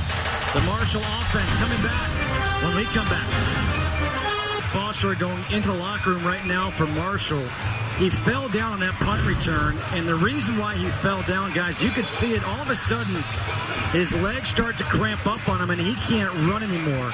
They tried standing him up. He couldn't really move, and now his entire body has gone into a cramp. Yeah, it's scary looking. I've seen guys have these full body cramps, and with this heat, like we had talked about, I don't know if we'll see him out here anytime soon. He's going to have to get some IV to even get back to normal. It was 91 degrees at game time, but on the field, even warmer. We were down there earlier, and we were down there for about 10 minutes, and that was enough for us. Birdsong. Incomplete, but a flag comes in the secondary. Leroy Clark applied the pressure.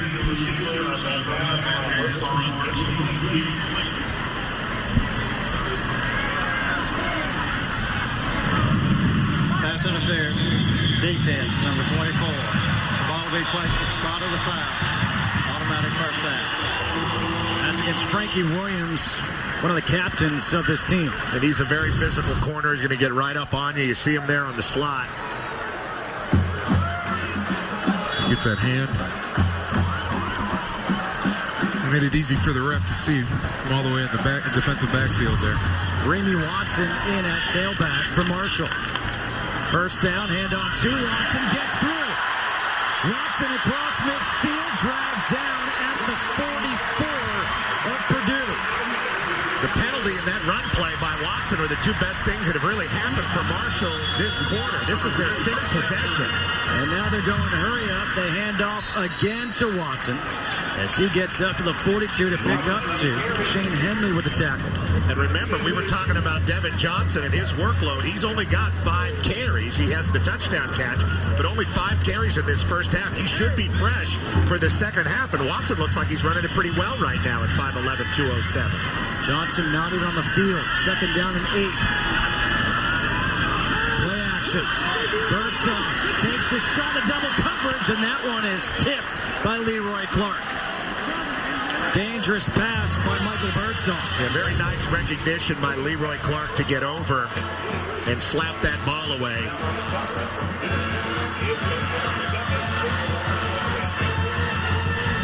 Good job of Birdsong standing in there. Knows he's going to take the hit.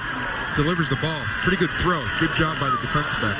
Jake Replogle delivered the blow on the quarterback Birdsong. Now 3rd and 8 for Marshall.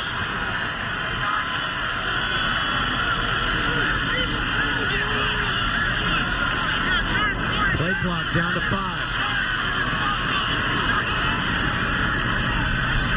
Swing it out. Jurczyk. And Jurczyk gets game tackle. Jimmy Herman, the first one to get there. A loss of 1 on the play. See a little bit of a chess match between the offensive coordinator and the defensive coordinator there. Purdue lining up, showing one particular blitz or front, and then right before the snap, they're going to go ahead and change. And it makes Birdsong commit to one play, and in fact, it not be the play they should have went to. Good physical tackle by Jimmy Herman, standing him up. Tyler Williams on to punt. Frankie Williams back at his own 10.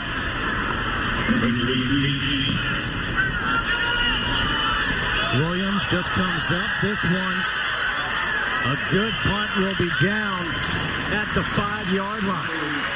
A good job by Tyler Williams, able to pin Purdue deep in their own zone. A 38-yard punt. Coming up on 2 minutes to go here in this second quarter. Purdue up by 4. Presentation. Due to time constraints, we now move ahead in our program. College football on Fox Sports 1 is presented by Geico 2117. Purdue leads Marshall as we get set to start the third quarter here in Huntington. Justin Kutcher alongside Petros Papadakis and Steve Hutchinson. Guys, that was an exciting first half. Really impressed with how Purdue responded. Yeah, Marshall came out with a pick 6, but Purdue settled everything down, and Marshall seems a little bit out of sorts. Purdue's got him. They do. I think the old adage, Big Ten, 3 yards in a cloud of dust is over with. Purdue's coming out and slinging the ball and moving it around, looking like one of these high fast Conference USA teams. They're doing it with a quarterback who is making his first opening day start, his 8th overall start, 8th consecutive start for Purdue, and that's Austin Appleby. Appleby got off to a rough start. His first pass went for a pick six, but then Petros, man, he was smooth. Tyquan Lane got him, and that got this sold-out crowd in Huntington going. But then they started to run the offense, and he took some shots down the field, but that really wasn't what they were doing. They were throwing it short. Right. I would equate it to a boxer's jab. You know, they're like gnats. He's just kind of punching, sticking, moving, throwing short things on the sideline, getting 6, 7, 8, 9 yards, maybe moving the chains, keeping the ball. Most importantly, they're keeping the ball out of Marshall's hands, not giving Michael Birdsong a chance to get into rhythm.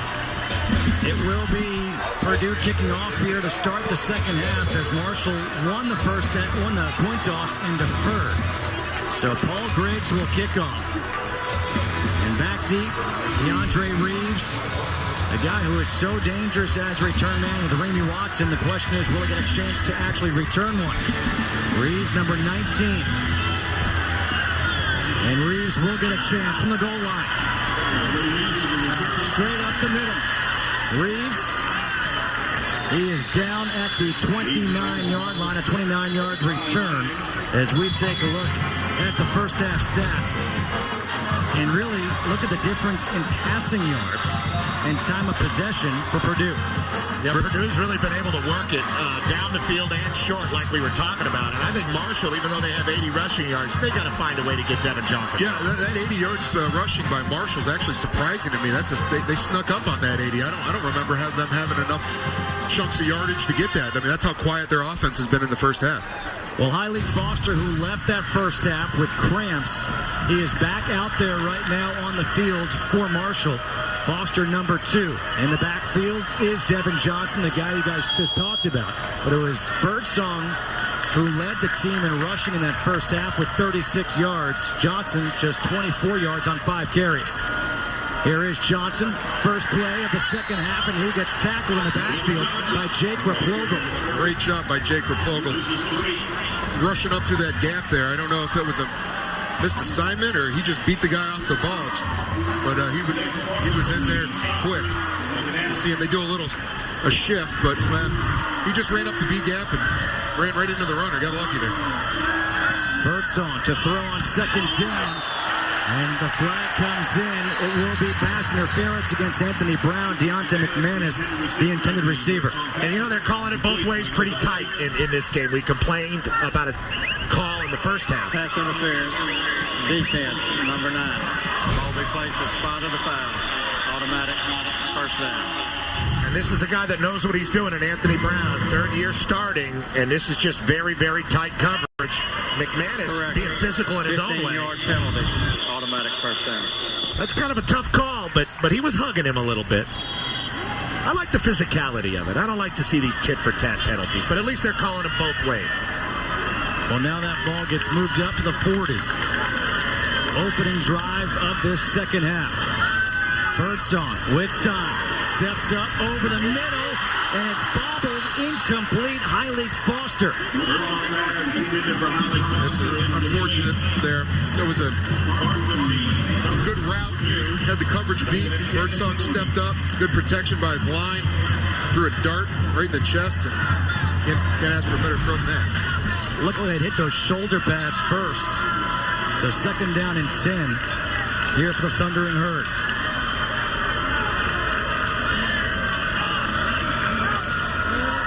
Kept by Birdsong.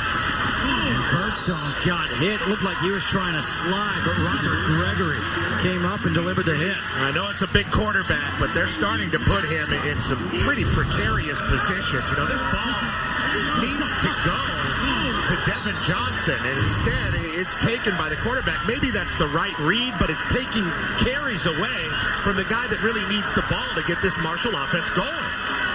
3rd and 7. Johnson picks up the rush. The pass complete to McManus.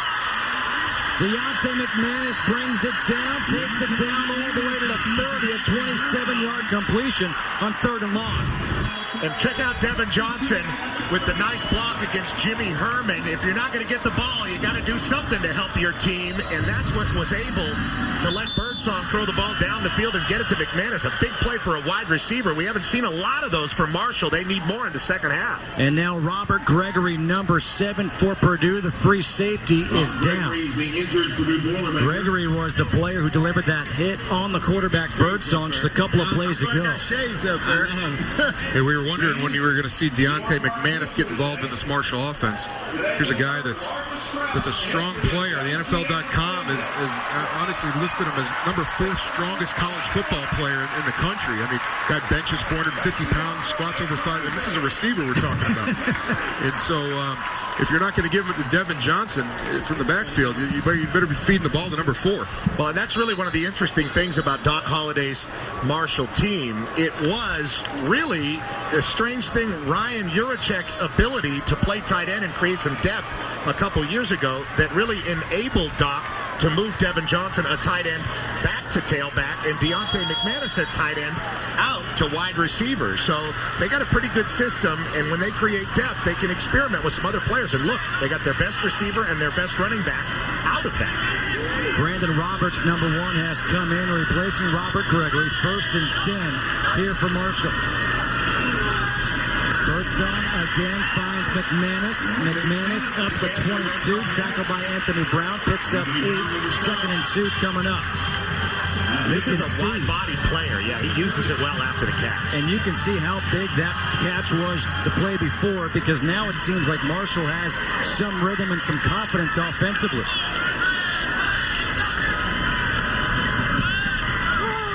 Dumps it off to Johnson. Devin Johnson has the first down up to the 15-yard line. And did the ball come loose?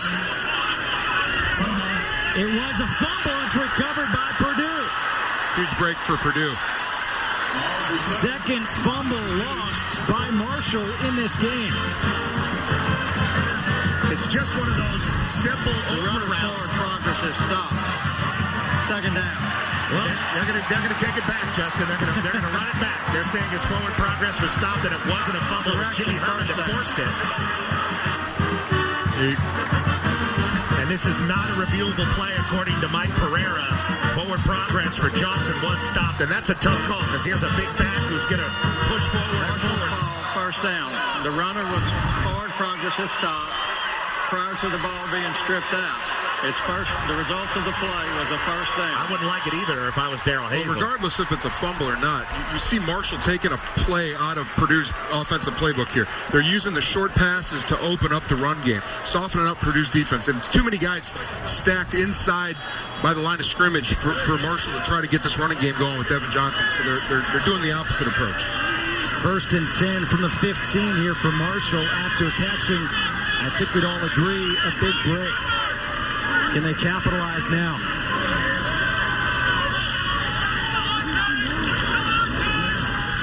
Birdsong to the outside. That pass to Devontae Allen is caught. Frankie Williams shoves him out. 7 yards on 1st down, 2nd down and 3. Again, you're seeing a quick out move there by the wide receiver, and just keeping the chains moving, trying to keep the chains moving, get 7 on that play. And 2nd and 3. Kept by Birdsong, has the opening. He gets hit right before the goal line. Brandon Roberts, who came in for Robert Gregory, able to bring him down right before. Just your typical zone read. Defensive end bites on the tailback going up the middle. They go quick. The pass complete. Touchdown, Ryan Juracek. Marshall back on top.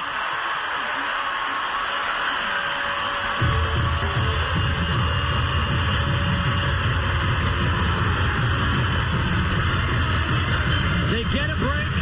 They capitalize on that break. And that's the Marshall offense that we've seen in the past. Different tempos. They really did not utilize Devin Johnson other than the pass and more of a decoy in the zone read. But toughness from Birdsong. Man, is he taking a lot of hits out there. That was Now a physical flag. tackle. All-star offense, number 67. 5-yard penalty.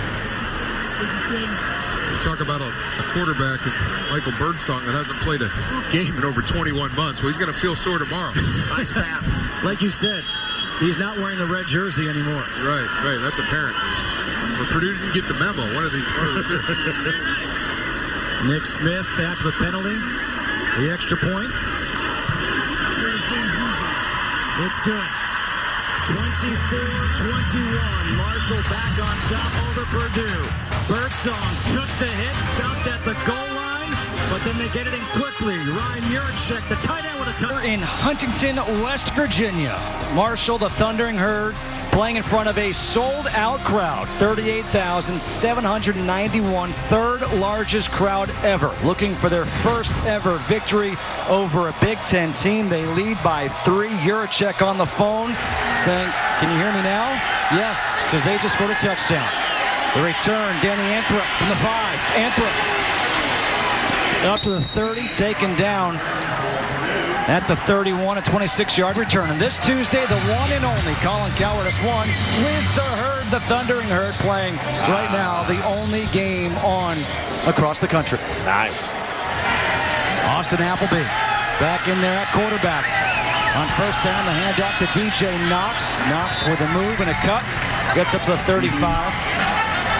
Armand Daniel with a tackle. And Hutch, it's important now for Purdue not to panic. Sure, they lost the lead and a little bit of the momentum in this game, but they still have had a lot of success running their offense. No need to change their game plan. Right, I think they stick with what got them here to this point in the game. The clock is stuck right now at 11:47. Nobody picked up on it except for Ed Speeder, our stats guy. As DJ Knox picks up the first down, Joe Massaquoi with the tackle. Those are 2 good hard runs by DJ Knox. That first one, if Armand Daniel doesn't make that tackle, yeah, that could have been a couple more yards down the field. And here he is moving the chains on his own with his first answering drive after Marshall scored. And now Evan McKelvey is the player down. The clock was 11:47 after the touchdown, so it has not moved. There was the kickoff and now a couple of runs. And yet, still nobody has seen this, and now it's down to 11 minutes and 10 seconds. Yeah, the way they're feeding him water or whatever's in that Gatorade bottle there, it looks like it's a cramping issue. We already saw one player go down for cramping for Marshall. That was number 2, Heilig Foster, went to the locker room. He's been back on the field. We've got a timeout here on the field, 11:10 to go here in the third quarter. 3-point lead for Marshall. Ever. And Purdue's going a bit of hurry up now. Appleby completes the pass to Hart. And Hart gets shoved out by Hunter. Yeah, again, Purdue doing what they've been doing in the first half of this football game. Feeding the ball to Knox, getting positive yards, keeping the ball on those high completion percentage passes on the outside, and moving the chains. 3rd and short, that's where you want to be. 3rd down and 2 with this experienced offensive line. All 5 starters returning this year for the Boilermakers. Knox on the carry. Knox able to spin forward and get that first down across midfield to the 48 of Marshall. Well, Hutch is talking about it. DJ Knox, only 5'7", a sophomore, hasn't really carried the ball in meaningful snaps before today, but he was the starter in camp. A lot of people thought he was going to lose his job to the super freshman Markel Jones, but it didn't happen. This guy feels the zone well. He's been more of a physical presence, and he's still churning it out. Again, up the middle. And Knox just got tripped up. Otherwise, he was about to break that one for a big one. 5 yards. Sets up 2nd and 5. And we all thought it was going to be Devin Johnson so far in this game, wearing down the Purdue defense. It turns out to be one of the shorter guys on the field, DJ Knox, who's really wearing out the Marshall D in this drive. That's what we short guys do. That's the truth. 75 yards on the ground for DJ Knox. They give it right back to him. And Knox able to carry a couple defenders up to the 39. Armand Daniel, the first one to grab him. 4 more for Knox as he's approaching 80 yards on the afternoon. This is a good sign Purdue fans would like to see. You know, a veteran offensive lineman, a good stable of running backs, even with Markel as a freshman. The ability to take the pressure off of Appleby's shoulders. Really take over a game. This is the time of game where we're in the 3rd, 4th quarter where a veteran offensive line should be taking over the game with the running game. Markel Jones is now in. 6 runs, 1 pass on this drive. They'll keep it on the ground with Jones, and Jones will get the first down. And there's the true freshman that everybody thought was going to take Knox's job, Mr. Football from Indiana last year. And this running of the ball is doing a couple good things. Obviously, they're moving the chains and they're running clock. But Marshall just had a great offensive series, didn't they, with their quarterback Birdsong getting some confidence. Now he's on the sideline getting colder while Purdue is taking the air out of the ball. Again, the run by Markel Jones. Jones with a blocker, shoves him away. Jones to the end zone, touchdown!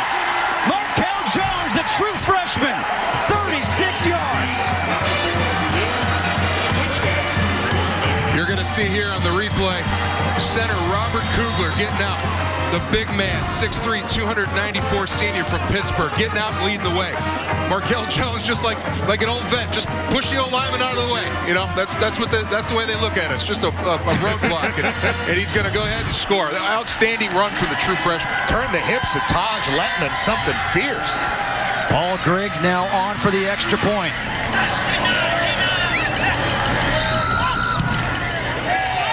The kick is good. 28-24. Both teams scoring touchdowns on their opening drives here of the second half. This time, 36 yards from Markel Jones. Huntington, West Virginia. Markel Jones with his first collegiate touchdown, a 36-yard run.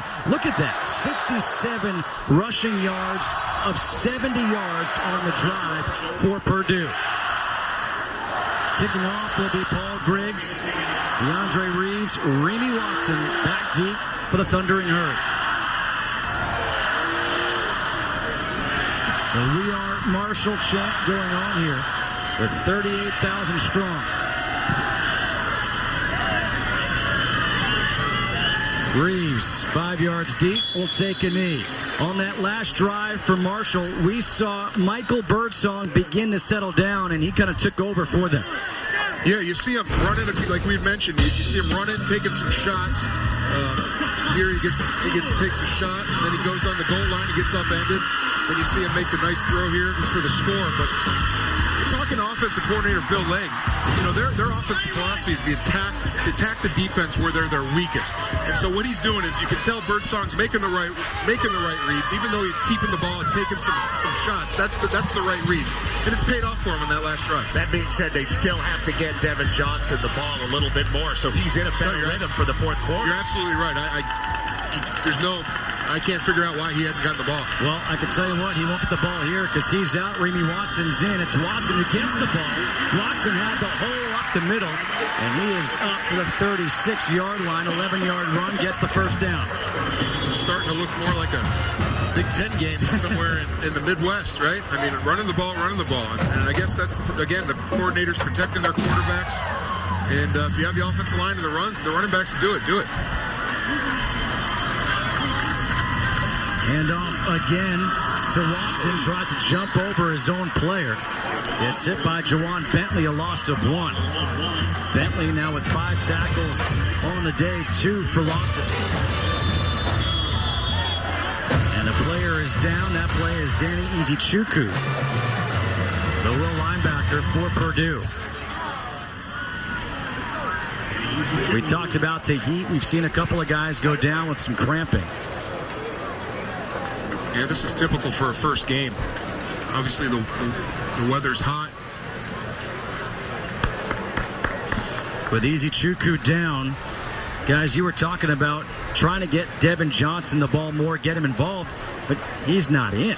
He's not in. He's taken series off. They've been pretty conservative with where they're using him, but when they do give him the ball, he's had a little bit of success, but he's taken a lot of hits. He's been getting stuffed hard by this pretty stout front seven of the Boilermakers.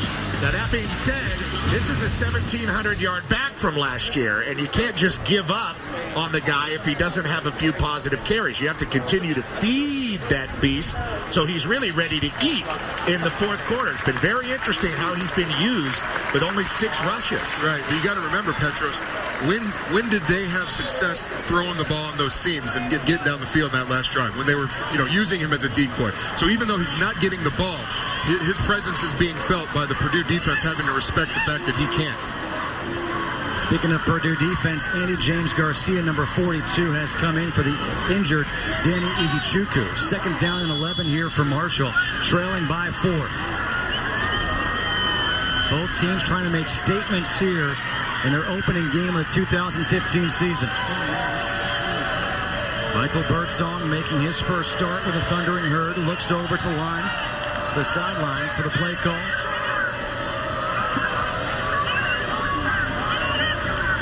Purdue mixes up its defense. Birdsong on 2nd down 11 with time. Goes short to tight end Bird. Emmanuel Bird up across the 40. Jawan Bentley once again there for the stop. Picks up 5. So 3rd and 6 is coming up. And up and down field deep. So it just takes the tight end on a basic crossing route. That's a good smart play by Birdsong. Get a completion. Cut that 3rd down yardage in half. Look for McManus here on 3rd down. He's their biggest receiver and their strongest. McManus, number 4, had a big 3rd down catch just before. Low throw deflected in the air, and that is incomplete. They were looking for McManus. On the coverage was Anthony Brown. Petros obviously getting a hold of the playbook at halftime. But another punt for Marshall. Let's see if they can play defense and make Purdue do the same thing. It's just a pretty simple slant route. The ball was there. It's a little bit mistimed. Deontay McManus apparently went to the Terrell Owens School of Working Out for wide receivers. Tyler Williams, a huge mammoth punt. That goes all the way into the end zone. That'll be a touchback. There was a 60-yard punt for Tyler Williams. Purdue with the ball, and we come back leading by 4. Purdue over Marshall, 28-24. Justin Kutcher, Petros Papadakis, Steve Hutchinson with you here from Huntington, West Virginia. Sold-out crowd, 38,791 here at the Jones. Doc Holliday, his team jumped out to an early 7-0 lead. Since then, it's been back and forth. And Purdue with the ball here, starting at the 20. Austin Appleby, the 5th different opening day starter at quarterback in the last 5 years for the Boilermakers. Markel Jones, who had a 36-yard touchdown run in at running back. And on 1st down, they'll hand it off to him. Sidesteps his way up the 23, gets 3. And Tavis Rowe with a tackle. And, we talked about Purdue's play calling in the last drive, the touchdown that finished off for Markel Jones. And not only did it serve its purpose scoring points, but it obviously put Marshall's offense too long on the sideline. They did not look on balance when they came back. That's true. All right. 2nd and 7. Jones, a USA Today first-team All-American last year, enrolled in January. Hand off again to Jones, up the middle. And you can see Jones is a tough runner. After the initial contact, keeps those legs churning. Tackled by Devontre Tyler and Gary Thompson. 3rd and 2 coming up. One of the things about Jones in his career is he's one of those early enrollees. We didn't really have that, Hutch, when you and I were playing. Those guys that come in right when spring football starts. They graduate high school early. So he's been in this program a while. 3rd and 2. Play action. The pass, incomplete. Looking for Dominique Young. Corey Tyndall able to get there and knock it away. Looks like he is now cramping a bit. What a great job by Tyndall, though. 2-year starter. He is right on top of this. No cushion whatsoever. Tried to fit the throw in, but there was nowhere for that football to go. And that's a big stop for Marshall because Purdue was doing exactly what they were doing in the last drive. It ended up in a touchdown. That's right. What you noticed on that drive out of the Marshall defense was they were starting to creep their linebackers up towards the line of scrimmage. They've had enough of Jones and Knox running up the gut. So look for Purdue on the next possession for their coordinators, John Shoup, and their offensive staff to see that and maybe think about some intermediate passes over their heads. Thomas Meadows with the punt. Alec Foster from the 35 makes one man miss. Foster across midfield takes it up to the 40 of Purdue. So great starting field position. A 26-yard return for Hailey Foster.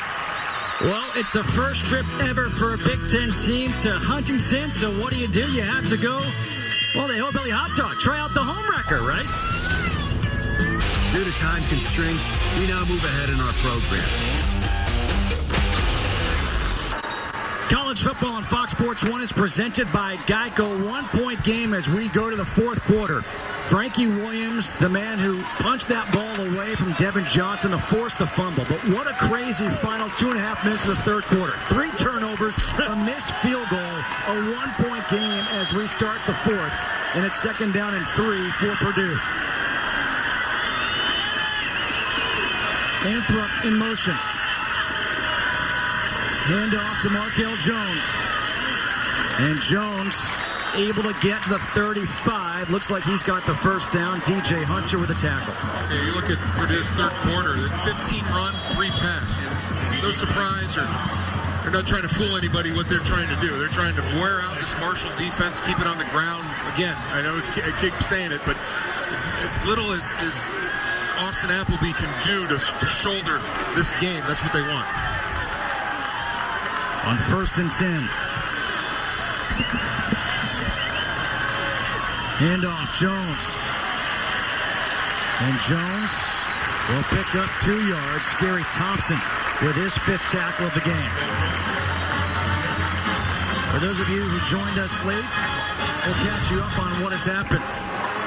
Marshall returned the opening play of the game, a pick 6, 30 yards. We've had 3 lead changes, 1 tie.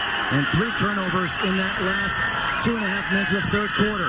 The slants is caught by Dominique Young, and Young has another first down. And now you see Purdue open it up a little bit. Instead of all the running inside, they feel like they might have softened Marshall enough to where they can start working the outside. And we've talked about how Appleby can throw it. That is a strong-armed quarterback. But sometimes he throws it in places it's not supposed to go. So we'll see how Purdue can balance that out with this 1-point game down the stretch. DJ Knox in a tailback. Handoff to Knox. Knox knocks a couple of people as he falls 2 yards shy of the first down marker. Picks up 8. Jason Smith with a stop. What's interesting here is you wouldn't expect Purdue to be the team in this stadium grinding it out in the heat against the home team. That's Marshall. right. That's right. An official timeout. We've got a player down on the near sideline for Marshall. You mentioned it earlier, Petros. You don't know if Purdue being able to dictate the tempo of this game and keeping the ball in their possession is screwing up Marshall's timing on the offensive side. You know, you're seeing maybe Devin Johnson, I'm not making excuses for him, but maybe he's trying to do too much, or he hasn't had the ball enough, partly because he hasn't been in the game, but because they haven't been on offense enough as well. And so you're just seeing Marshall's offense completely out of sync from all facets. Yeah, from the first 3 quarters, Purdue will be able to go back to Indiana and say, win or lose this game, we did a great job of keeping our opponent, who's really got an offense. Hale Jones is really what's made the difference here in the game, at least as far as who's controlling it. It is Purdue. Tomel 1, the player injured for Marshall. He leaves the game. 2nd down and 2. Dominic Young in motion. They'll toss it out to DJ Knox, who has another first down. He gets upended at the 38-yard line by Tyquan Lang. Picks up 9. And they're tired of tackling him. Tyquan Lang, a big hitter, having a great game. Started the game with a pick 6. He's slow getting up. They're tired of tackling DJ Knox. DJ Knox is doing to Marshall what we thought Devin Johnson was going to do to Purdue. Right. And now they bring in Markel Jones at tailback. It's Jones on the carry. And Jones gets hit by Tyquan Lang. Gets just 2 yards. 2nd down and 8. This Purdue coaching staff's got to be happy what they're seeing out of this freshman Jones. You know, they probably weren't expecting DJ Knox to run the ball as well as he did today. But when you have 2 guys back there that can share the load, they've really done a good job. And it's really behind this great veteran offensive line. Right. You're seeing these guys at this point in the game, fourth quarter, still pulling around, making blocks, getting on their guys. Marshall is bringing a lot of guys to the party, so to speak. There's a lot of guys running downhill. They know Purdue wants to run the ball. It's been evident in the last 2 quarters, and so they're bringing it down. But again, it's a running game is a process. It's a thing you do that you start out in the first quarter, and you're not getting what you want to average at the end of the game. You're running for 1, 2, you're chipping away.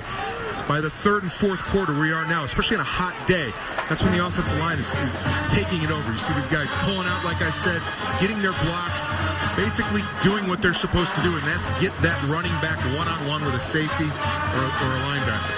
Well, Cameron Sermon, the right tackle, went out here for Purdue. Jordan Roos moves over to right tackle. Martese Patterson comes in to right guard. DJ Knox now in at tailback. On second down and 8, Appleby dumps it off to Knox. Knox with some space, makes one man miss, lowers that shoulder against Taekwon Lang. And he has himself another first down, 13-yard pickup. You just talked about it, Hutch. This offensive line for Purdue on a hot day, even in the fourth quarter, really getting a move on. The captain of the team, Robert Kugler, look at him getting out there and raising havoc so Knox can get more yards on the screen.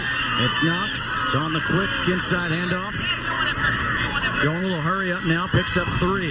It doesn't look like much, but again, they're 3-4 yards, like you said, Justin. But that's what they want. They're moving the chains. You get 3-4 yards every play. You don't have to throw the ball anymore. And here you are in the meat and going get meat and potatoes of the fourth quarter where it's grinding time, and they're doing exactly what they wanted to do. Second down and 7. Jones in. Kept by Appleby. Appleby was trying to get outside. Corey Tyndall able to go low on him. Here's Purdue in the same kind of situation they were in on the other end of the field, the end of third quarter. You're down here, you got a third and medium play. You're in the red zone.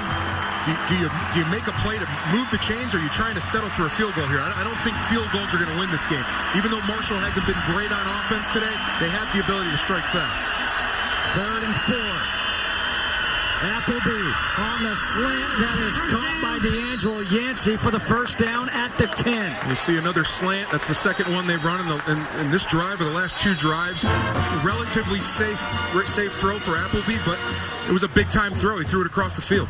It looks like Antavis Rowe is the player down, cramping up once again for Marshall.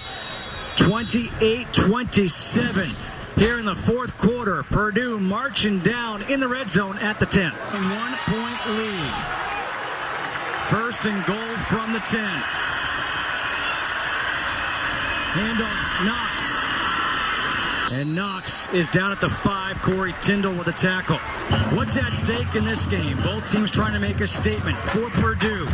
In the 3rd year under Darrell Hazel, trying to get its first non-conference road win since 2007. For Marshall, they're looking for their first win against a Big Ten school in school history. And no game is perfect. The first game is almost never perfect. But if you can get out with a win, it's a great feeling.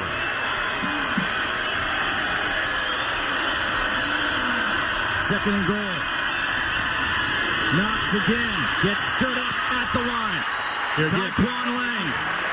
You're going to see Purdue come out in that 2 tight end set. They're not fooling Marshall. They know it's run. I think they should have some play action or some boot and send one of those tight ends out late with a flat where Marshall would be expected. It's something they haven't done yet today. Taekwon Lang has 17 tackles on the day, plus a pick 6. 3rd and goal. Anthrop in motion. Kept. The pass incomplete. Looking for Jurasevich. Well, they tried it. That was a great play. They drew it up beautifully. They've been doing that drag kind of loop bubble thing with Anthrop throughout the day. But this time they bring Jurasevich almost like a little tiny corner route, and he missed the throw. But it was a really well-designed play, and Appleby wishes he had it back. So does Darrell Hazel. Now it's a 22-yard field goal attempt for Griggs. He hit the upright from 44.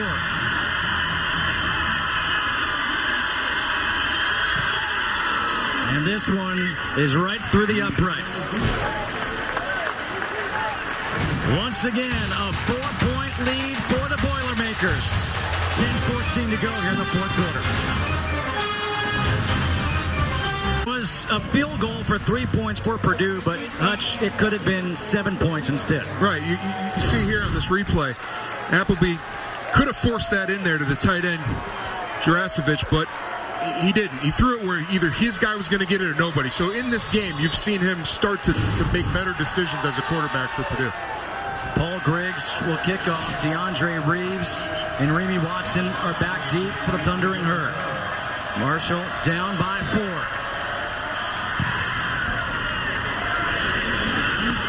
Reeves from the 5. Reeves right back up the middle. And he brings it up to the 30-yard line. A 25-yard return. Well, time now for the Nissan Heisman Watch. It is week 1.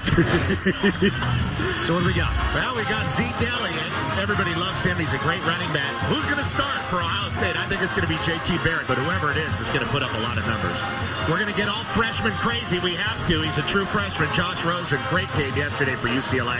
And Trevon Boykin, not spectacular against Minnesota, but he's still pretty good. And don't forget about Malik Zaire, that Notre Dame quarterback. Notre Dame, he's going to get some help from that defense. They came out and had a pretty good game against Texas, and that's going to help him move it along with his stats as well. He's got a lot of physical ability. Well, 10:07 to go. Ball to 30. Remy Watson in at tailback for Marshall. Birdsong taking that shot down the field, and it's deflected and incomplete.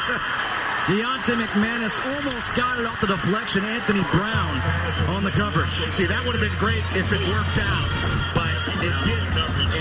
And now you're in a situation where it's 2nd and 10, and your playbook's a lot shorter. He almost pulled this off, though, Hutch. Right, he almost did. It was a good throw, but like you said, now it's 2nd and 10, and then you're going to be forced to try to convert with some more passes that aren't going to be in a favorable down distance. Handoff to Watson, up the middle, and Watson gets 2, so now you're looking at 3rd and 8, and maybe even more importantly, as Replogle got the tackle, there's a chance for a 3-and-out, and that tired defense of Marshall would have to be back on the field. So this is a huge play for Purdue defense right here. If they can force a punt here on this 3rd down, they're putting a Marshall defense that has probably had 10 guys cramped that last series. I mean, it's big play here. 3rd and 8.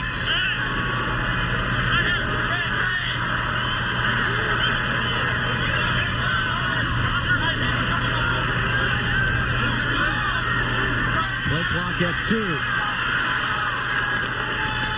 Birdsong launching one, contact. Any flag? No. I think they're going to say it was uncatchable. McManus, the intended receiver. The crowd wants a hold on McManus. He's all the way out there. Just like you said, they're going to have an unfavorable down and distance. And Anthony Brown is all over it. It's like he had a hand on his hip either way. And it looked like those two guys were struggling, but that ball way out of reach. Well, now Marshall needs a big punt from Tyler Williams, a guy who has averaged almost 44 yards per punt over the course of his career.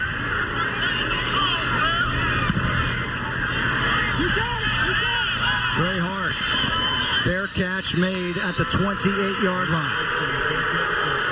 The fans here at the Joan not happy with the officials. A 39-yard punt. Purdue with the ball leading by 4 when we come back.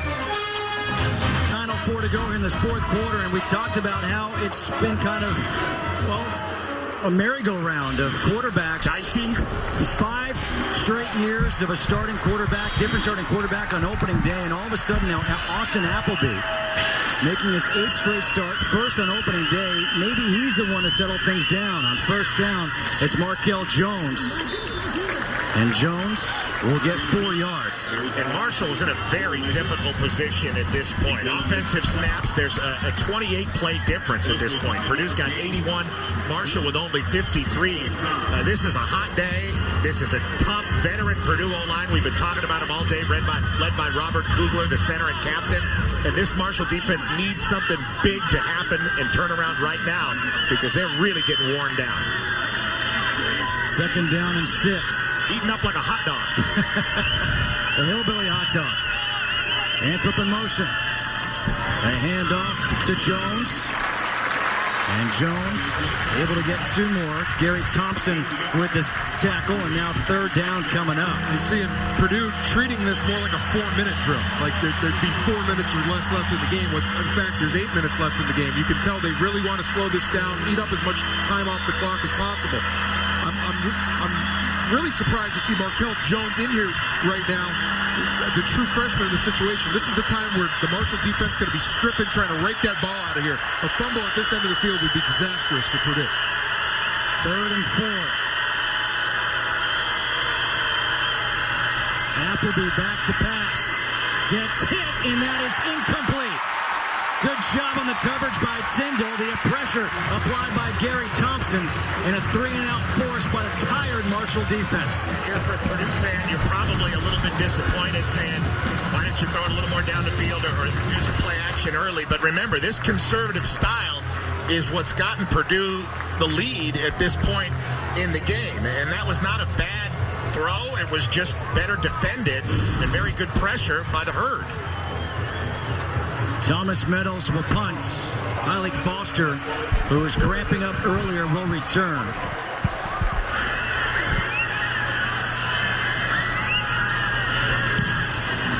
Meadows gets off a good punt. Fair catch called for and made at the 16-yard line by Hylik Foster. A 48-yard punt.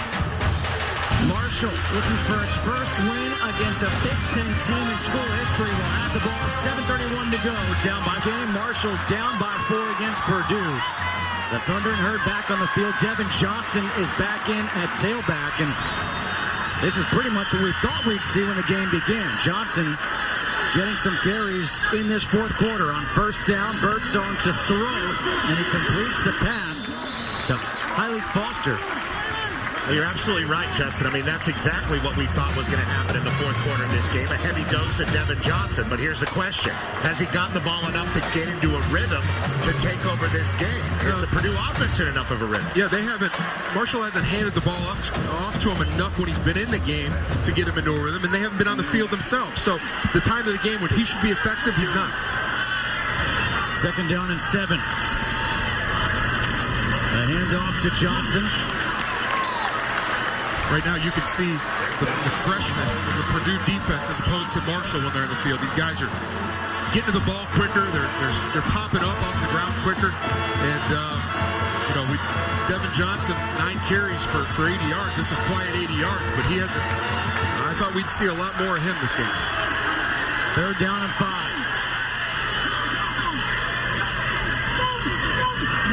Birdsong comes near side, completes the pass to Justin Hunt on 3rd down. A big conversion there. Move the chains, keep the offense on the field. Yeah, you're going to see a dart thrown by Birdsong to number 9, Justin Hunt, on the comeback route. And again, a high percentage throw, using the boundary as his friend there, but they move the chains, most importantly. On 1st down, Birdsong back to pass again. He gets tripped up, goes down. There is a flag in the backfield. Yeah, they're going to get hold on the big left tackle, Stanley Gene Felix. He just yanked him down. Evan Panfill beat him off the snap on an outside rush and just yanked him down. Offense, number 67. 10-yard penalty. Remains 1st down.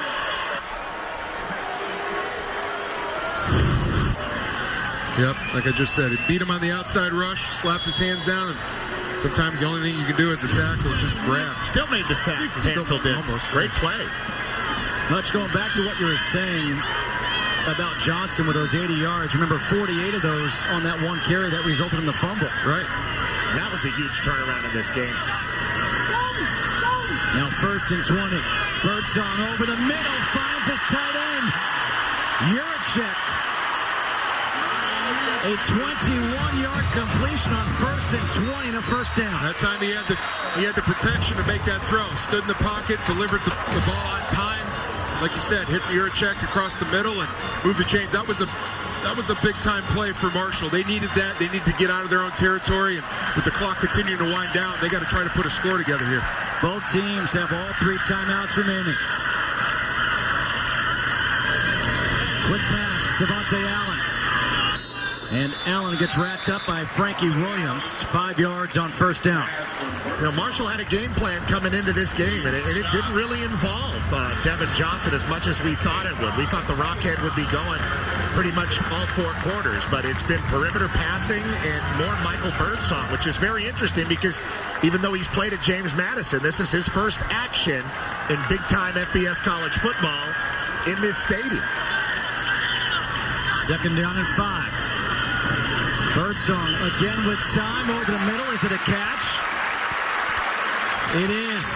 Juracek again, the tight end, showing off some good hands. Well, they found a hole in the defense that they're trying to exploit here, and they have 2 times in a row.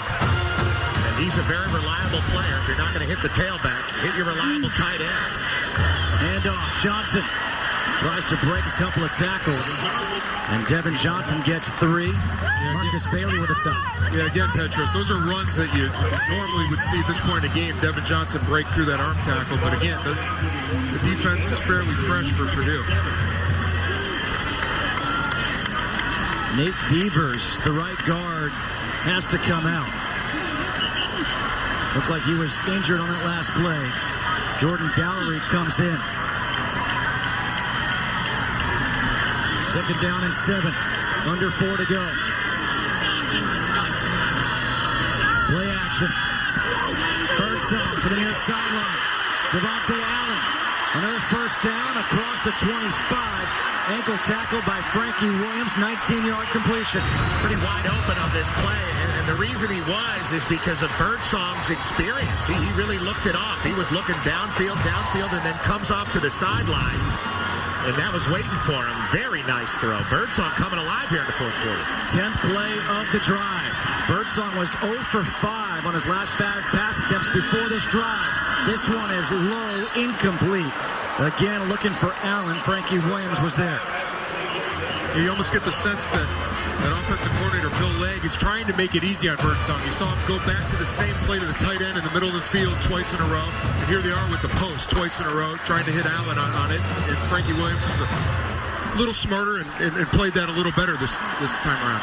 That was the first incomplete pass on this drive for Michael Birdsong. Now 6 of 7. Make it 7 of 8. Missing, getting through the tackles, Allen, and Allen gets another first down as he is out at the 6. John Strausser. An 18-yard completion, 1st and goal coming up. And he ran right through the tackle of Purdue's best player, arguably, Frankie Williams, the 5th-year corner out of Tampa. Another Florida guy, Belle Glade, Florida. Glade Central High School, Devontae Allen. Doc Holliday knows how to recruit Florida. That was Florida versus Florida. And the one guy from Marshall won it. 1st and goal from the 6.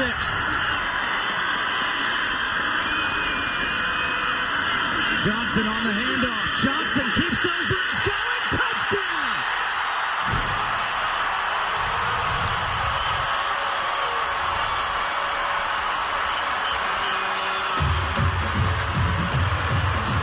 He's been quiet all game, but sticks up when they need him. We've been talking about him all game. When are they going to get 47 involved? And you see him just bully his way up through the middle of the line of scrimmage. And that's just scored all on second effort. There's no hole there, nothing, and he just bullied his way over. Almost broke a couple O-linemen's hips on that. Nick Smith on for the extra point to make it a 3-point game. 34-31, Marshall back on top, the 4th lead change of the game. 2nd touchdown of the day for Johnson. The 1st was catching, this time rushing. We're going to look back at the touchdown another time here.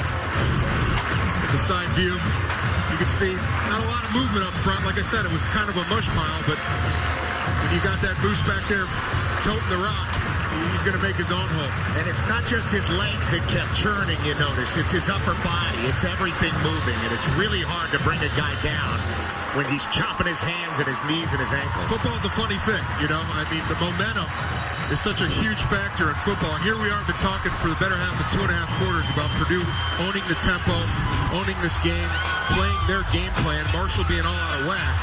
And here they go with one drive down the field, go up with less than 3 minutes left in the game, and here it is, a completely different football game. Now, you're going to see Appleby have to make those same throws in a forced situation that Birdsong just did on this last drive. Curry's kickoff deep into the end zone. And Purdue will start at the 25. 2:50 to go. Marshall, look at that drive. 12 plays, 84 yards, capped off by the Devin Johnson 6-yard touchdown run. Doc Holliday getting his crowd fired up. Again, all Marshall is trying to do is get its first victory in program history over a Big Ten school. Coming off a 13-1 season, Conference USA champions, first time they've ever won Conference USA. 142-26 all-time here at the Jom. Purdue will start at the 25. They've got all 3 timeouts remaining. It's loud here. Appleby on first down, dumps it off to Knox. Knox, nice move. Smart play call by offensive coordinator John Shute there. He knew the defense was going to be wired, wanting to get up the field through the screen and use their momentum against them. Second down and 3. Appleby. His receiver slipped, Gregory Phillips. 3rd and 3 coming up. Incomplete passes aren't horrible on first or second down in this situation. They stop the clock. They allow you to huddle up a little bit and regroup and get a play call, especially when you have some young players out there. Here's something Purdue hasn't had to deal with much of this game is crowd noise. 3rd down. Let's see how they respond. It's like the vendor's been passing out coffee this last quarter to people. They're all jacked up as long as the players on the sideline. 3rd and 3. Appleby down the far sideline, incomplete, intended for D'Angelo Yancey. He didn't have a chance to catch that ball. Appleby put it too high, out of bounds. Talking to Coach Shoup earlier in the week, he said we got to catch those 50-50 balls. And the quarterback's got to do a better job of putting them up there so that those receivers can go up there and get it. It's kind of hard to convert when you're throwing it out of bounds. 4th and 3, they're going for it. They do have 3 timeouts remaining. Going for it here on 4th and 3.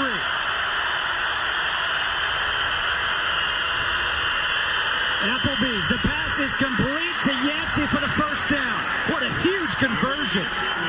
Big time play for Austin Appleby. That's a big play. And he noticed that he had a very deep safety in Taj Letman who was not going to be able to come up and help. It was one-on-one, and he delivered it. Antrim got hit right away. Good tackle by Gary Thompson. A loss of 1. Gary Thompson really been one of the more physical players on the field today for Marshall. Was a great high school tight end at Helix High School in San Diego, California. In a bad second down situation. 2nd and 11. Knox able to make the catch, but stumbles to the ground, gets a yard. And that's a terrible play because you gain no yardage first, and the clock's got to run, so you burn one of them. Yep. So you take your first time out of this second half. Purdue. It will be 30 seconds.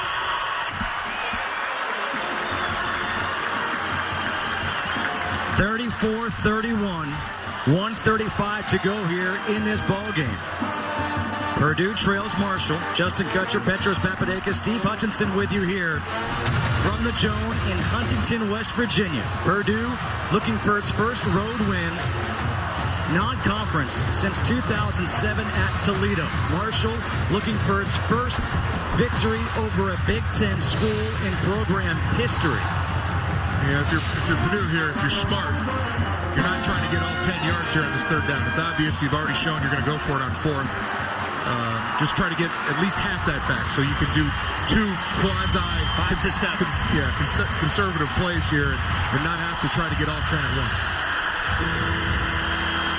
3rd and 10. DJ Knox in the backfield. Timeout. And now a timeout taken by Marshall. 30 seconds. Time now for the Dr. Pepper one-of-a-kind play of the game. And we go back to, well, the last drive for Marshall. Is this the winning touchdown? We're not sure yet. Devin Johnson, though, not his best day as a member of the Marshall Thundering Herd as their tailback, but certainly an emphatic score in the fourth quarter to change the story, at least for now, in Huntington. You hear the chant, "We are Marshall." Doc Holliday said there is no program in the country that means more to a town and a school than what this Marshall football team does. And of course, it all goes back to that tragic plane crash November 14th, 1970. The fans, they love their football here in Huntington, West Virginia, trying to get the victory. 3rd and 10 for Purdue. Appleby with some time over the middle, picked up by Lang. Second interception of the game. Lang. Taquan Lang to the end zone. Touchdown.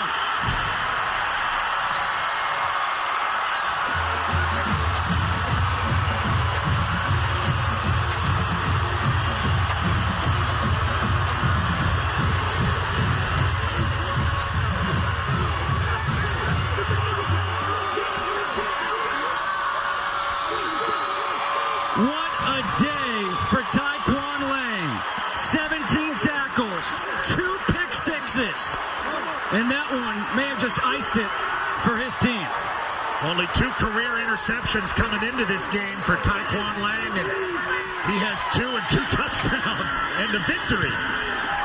And the extra point is good by Nick Smith. That pick six, all he did was return it 55 yards.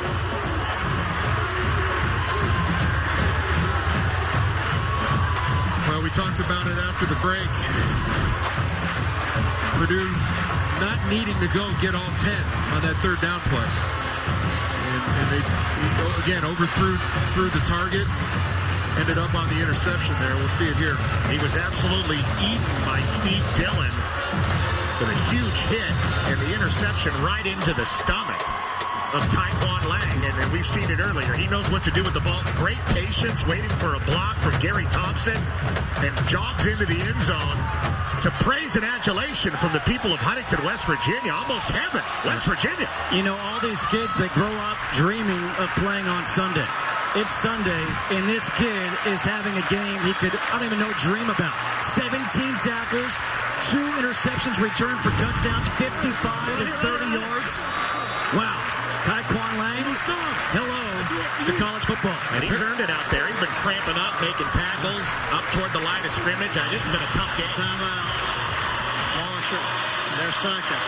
It will be 30 seconds. Well, Doc is a homeboy from here in West Virginia. And they're going to be celebrating here in Huntington. Remember what you guys said just before, how Purdue had been really controlling the tempo, and all of a sudden it was that drive by Marshall. They got the touchdown, they go ahead, and now this, and my oh my, how momentum can swing. Well, we saw the last couple series out of Purdue, even though they were moving the ball down the field, like you talked about, they were ultra conservative. And you wonder if they just kind of lulled themselves into thinking that this game was over with 10, 12 minutes left. Marshall didn't think so. Anthrop will take a knee in the end zone.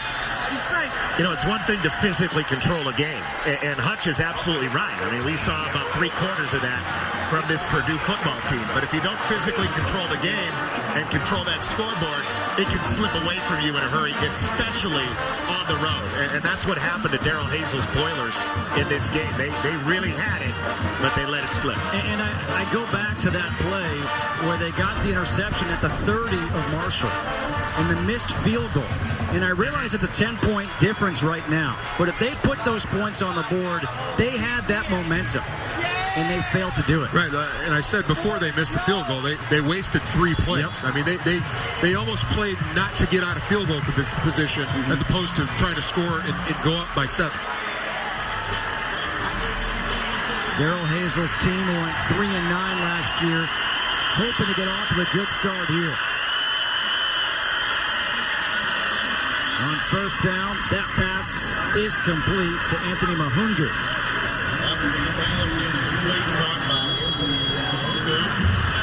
Player down for Marshall.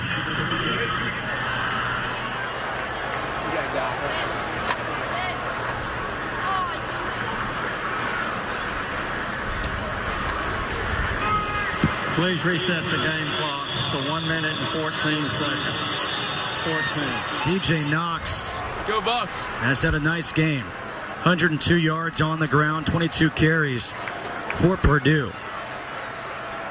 Again, it's really not how you start and I guess how you maintain. It's how you finish. Please reset the game clock. Thank you. We've got an injury timeout here. 1:14 to go. 41-31, Marshall leading Purdue. In his first start, Michael Birdsong, the transfer from James Madison. Looks like he might move to 1-0. And Tavis Rowe, number 7, the player who again maybe dealing with cramps.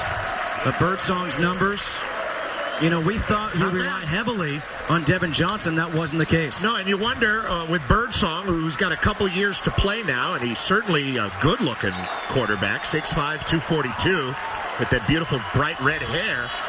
You think, is he going to be the next Rakeem Cato, the next Chad Pennington, the next Byron Leftwich? We'll see what he can do in 2 years here in Marshall. Appleby stepping up, taking a shot down the field, has a man open, and it's incomplete. Guess who is there to break it up yet again? Taekwon Lang.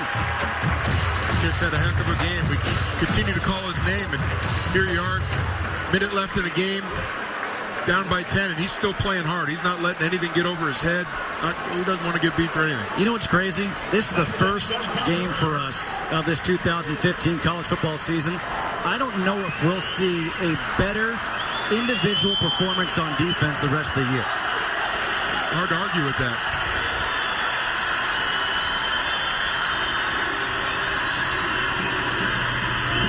Appleby completes that pass to Cameron Posey. 9 yards, but the clock keeps on ticking.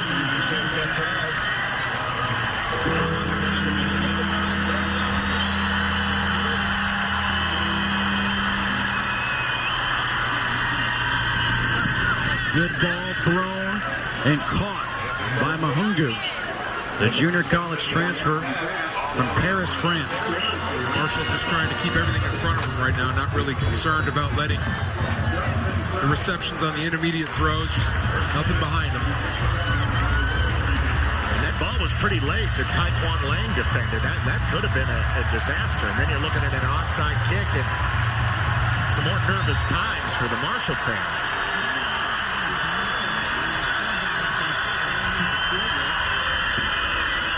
Play action. Appleby gets hit as he releases, and it's intercepted. Keith Baxter. Smart. That'll do it. Marshall will get its first victory in school history over a Big Ten program.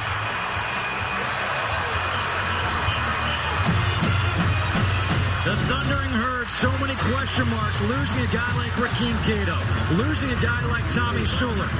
Losing a guy like Neville Hewitt. How would they respond taking on a Big Ten team? They answered a lot of questions here this afternoon. They showed how resilient they were, Justin. I mean, they were not in control of this game. They started out great. They were all hyped up on their sideline, and then very slowly, Purdue took control. And Marshall had to wrestle it back. And, yeah, they had the home crowd, and, yeah, they had the heat of their own stadium. But very impressive the way they had to do it late in this game, especially defensively, guys like Taekwon Lang.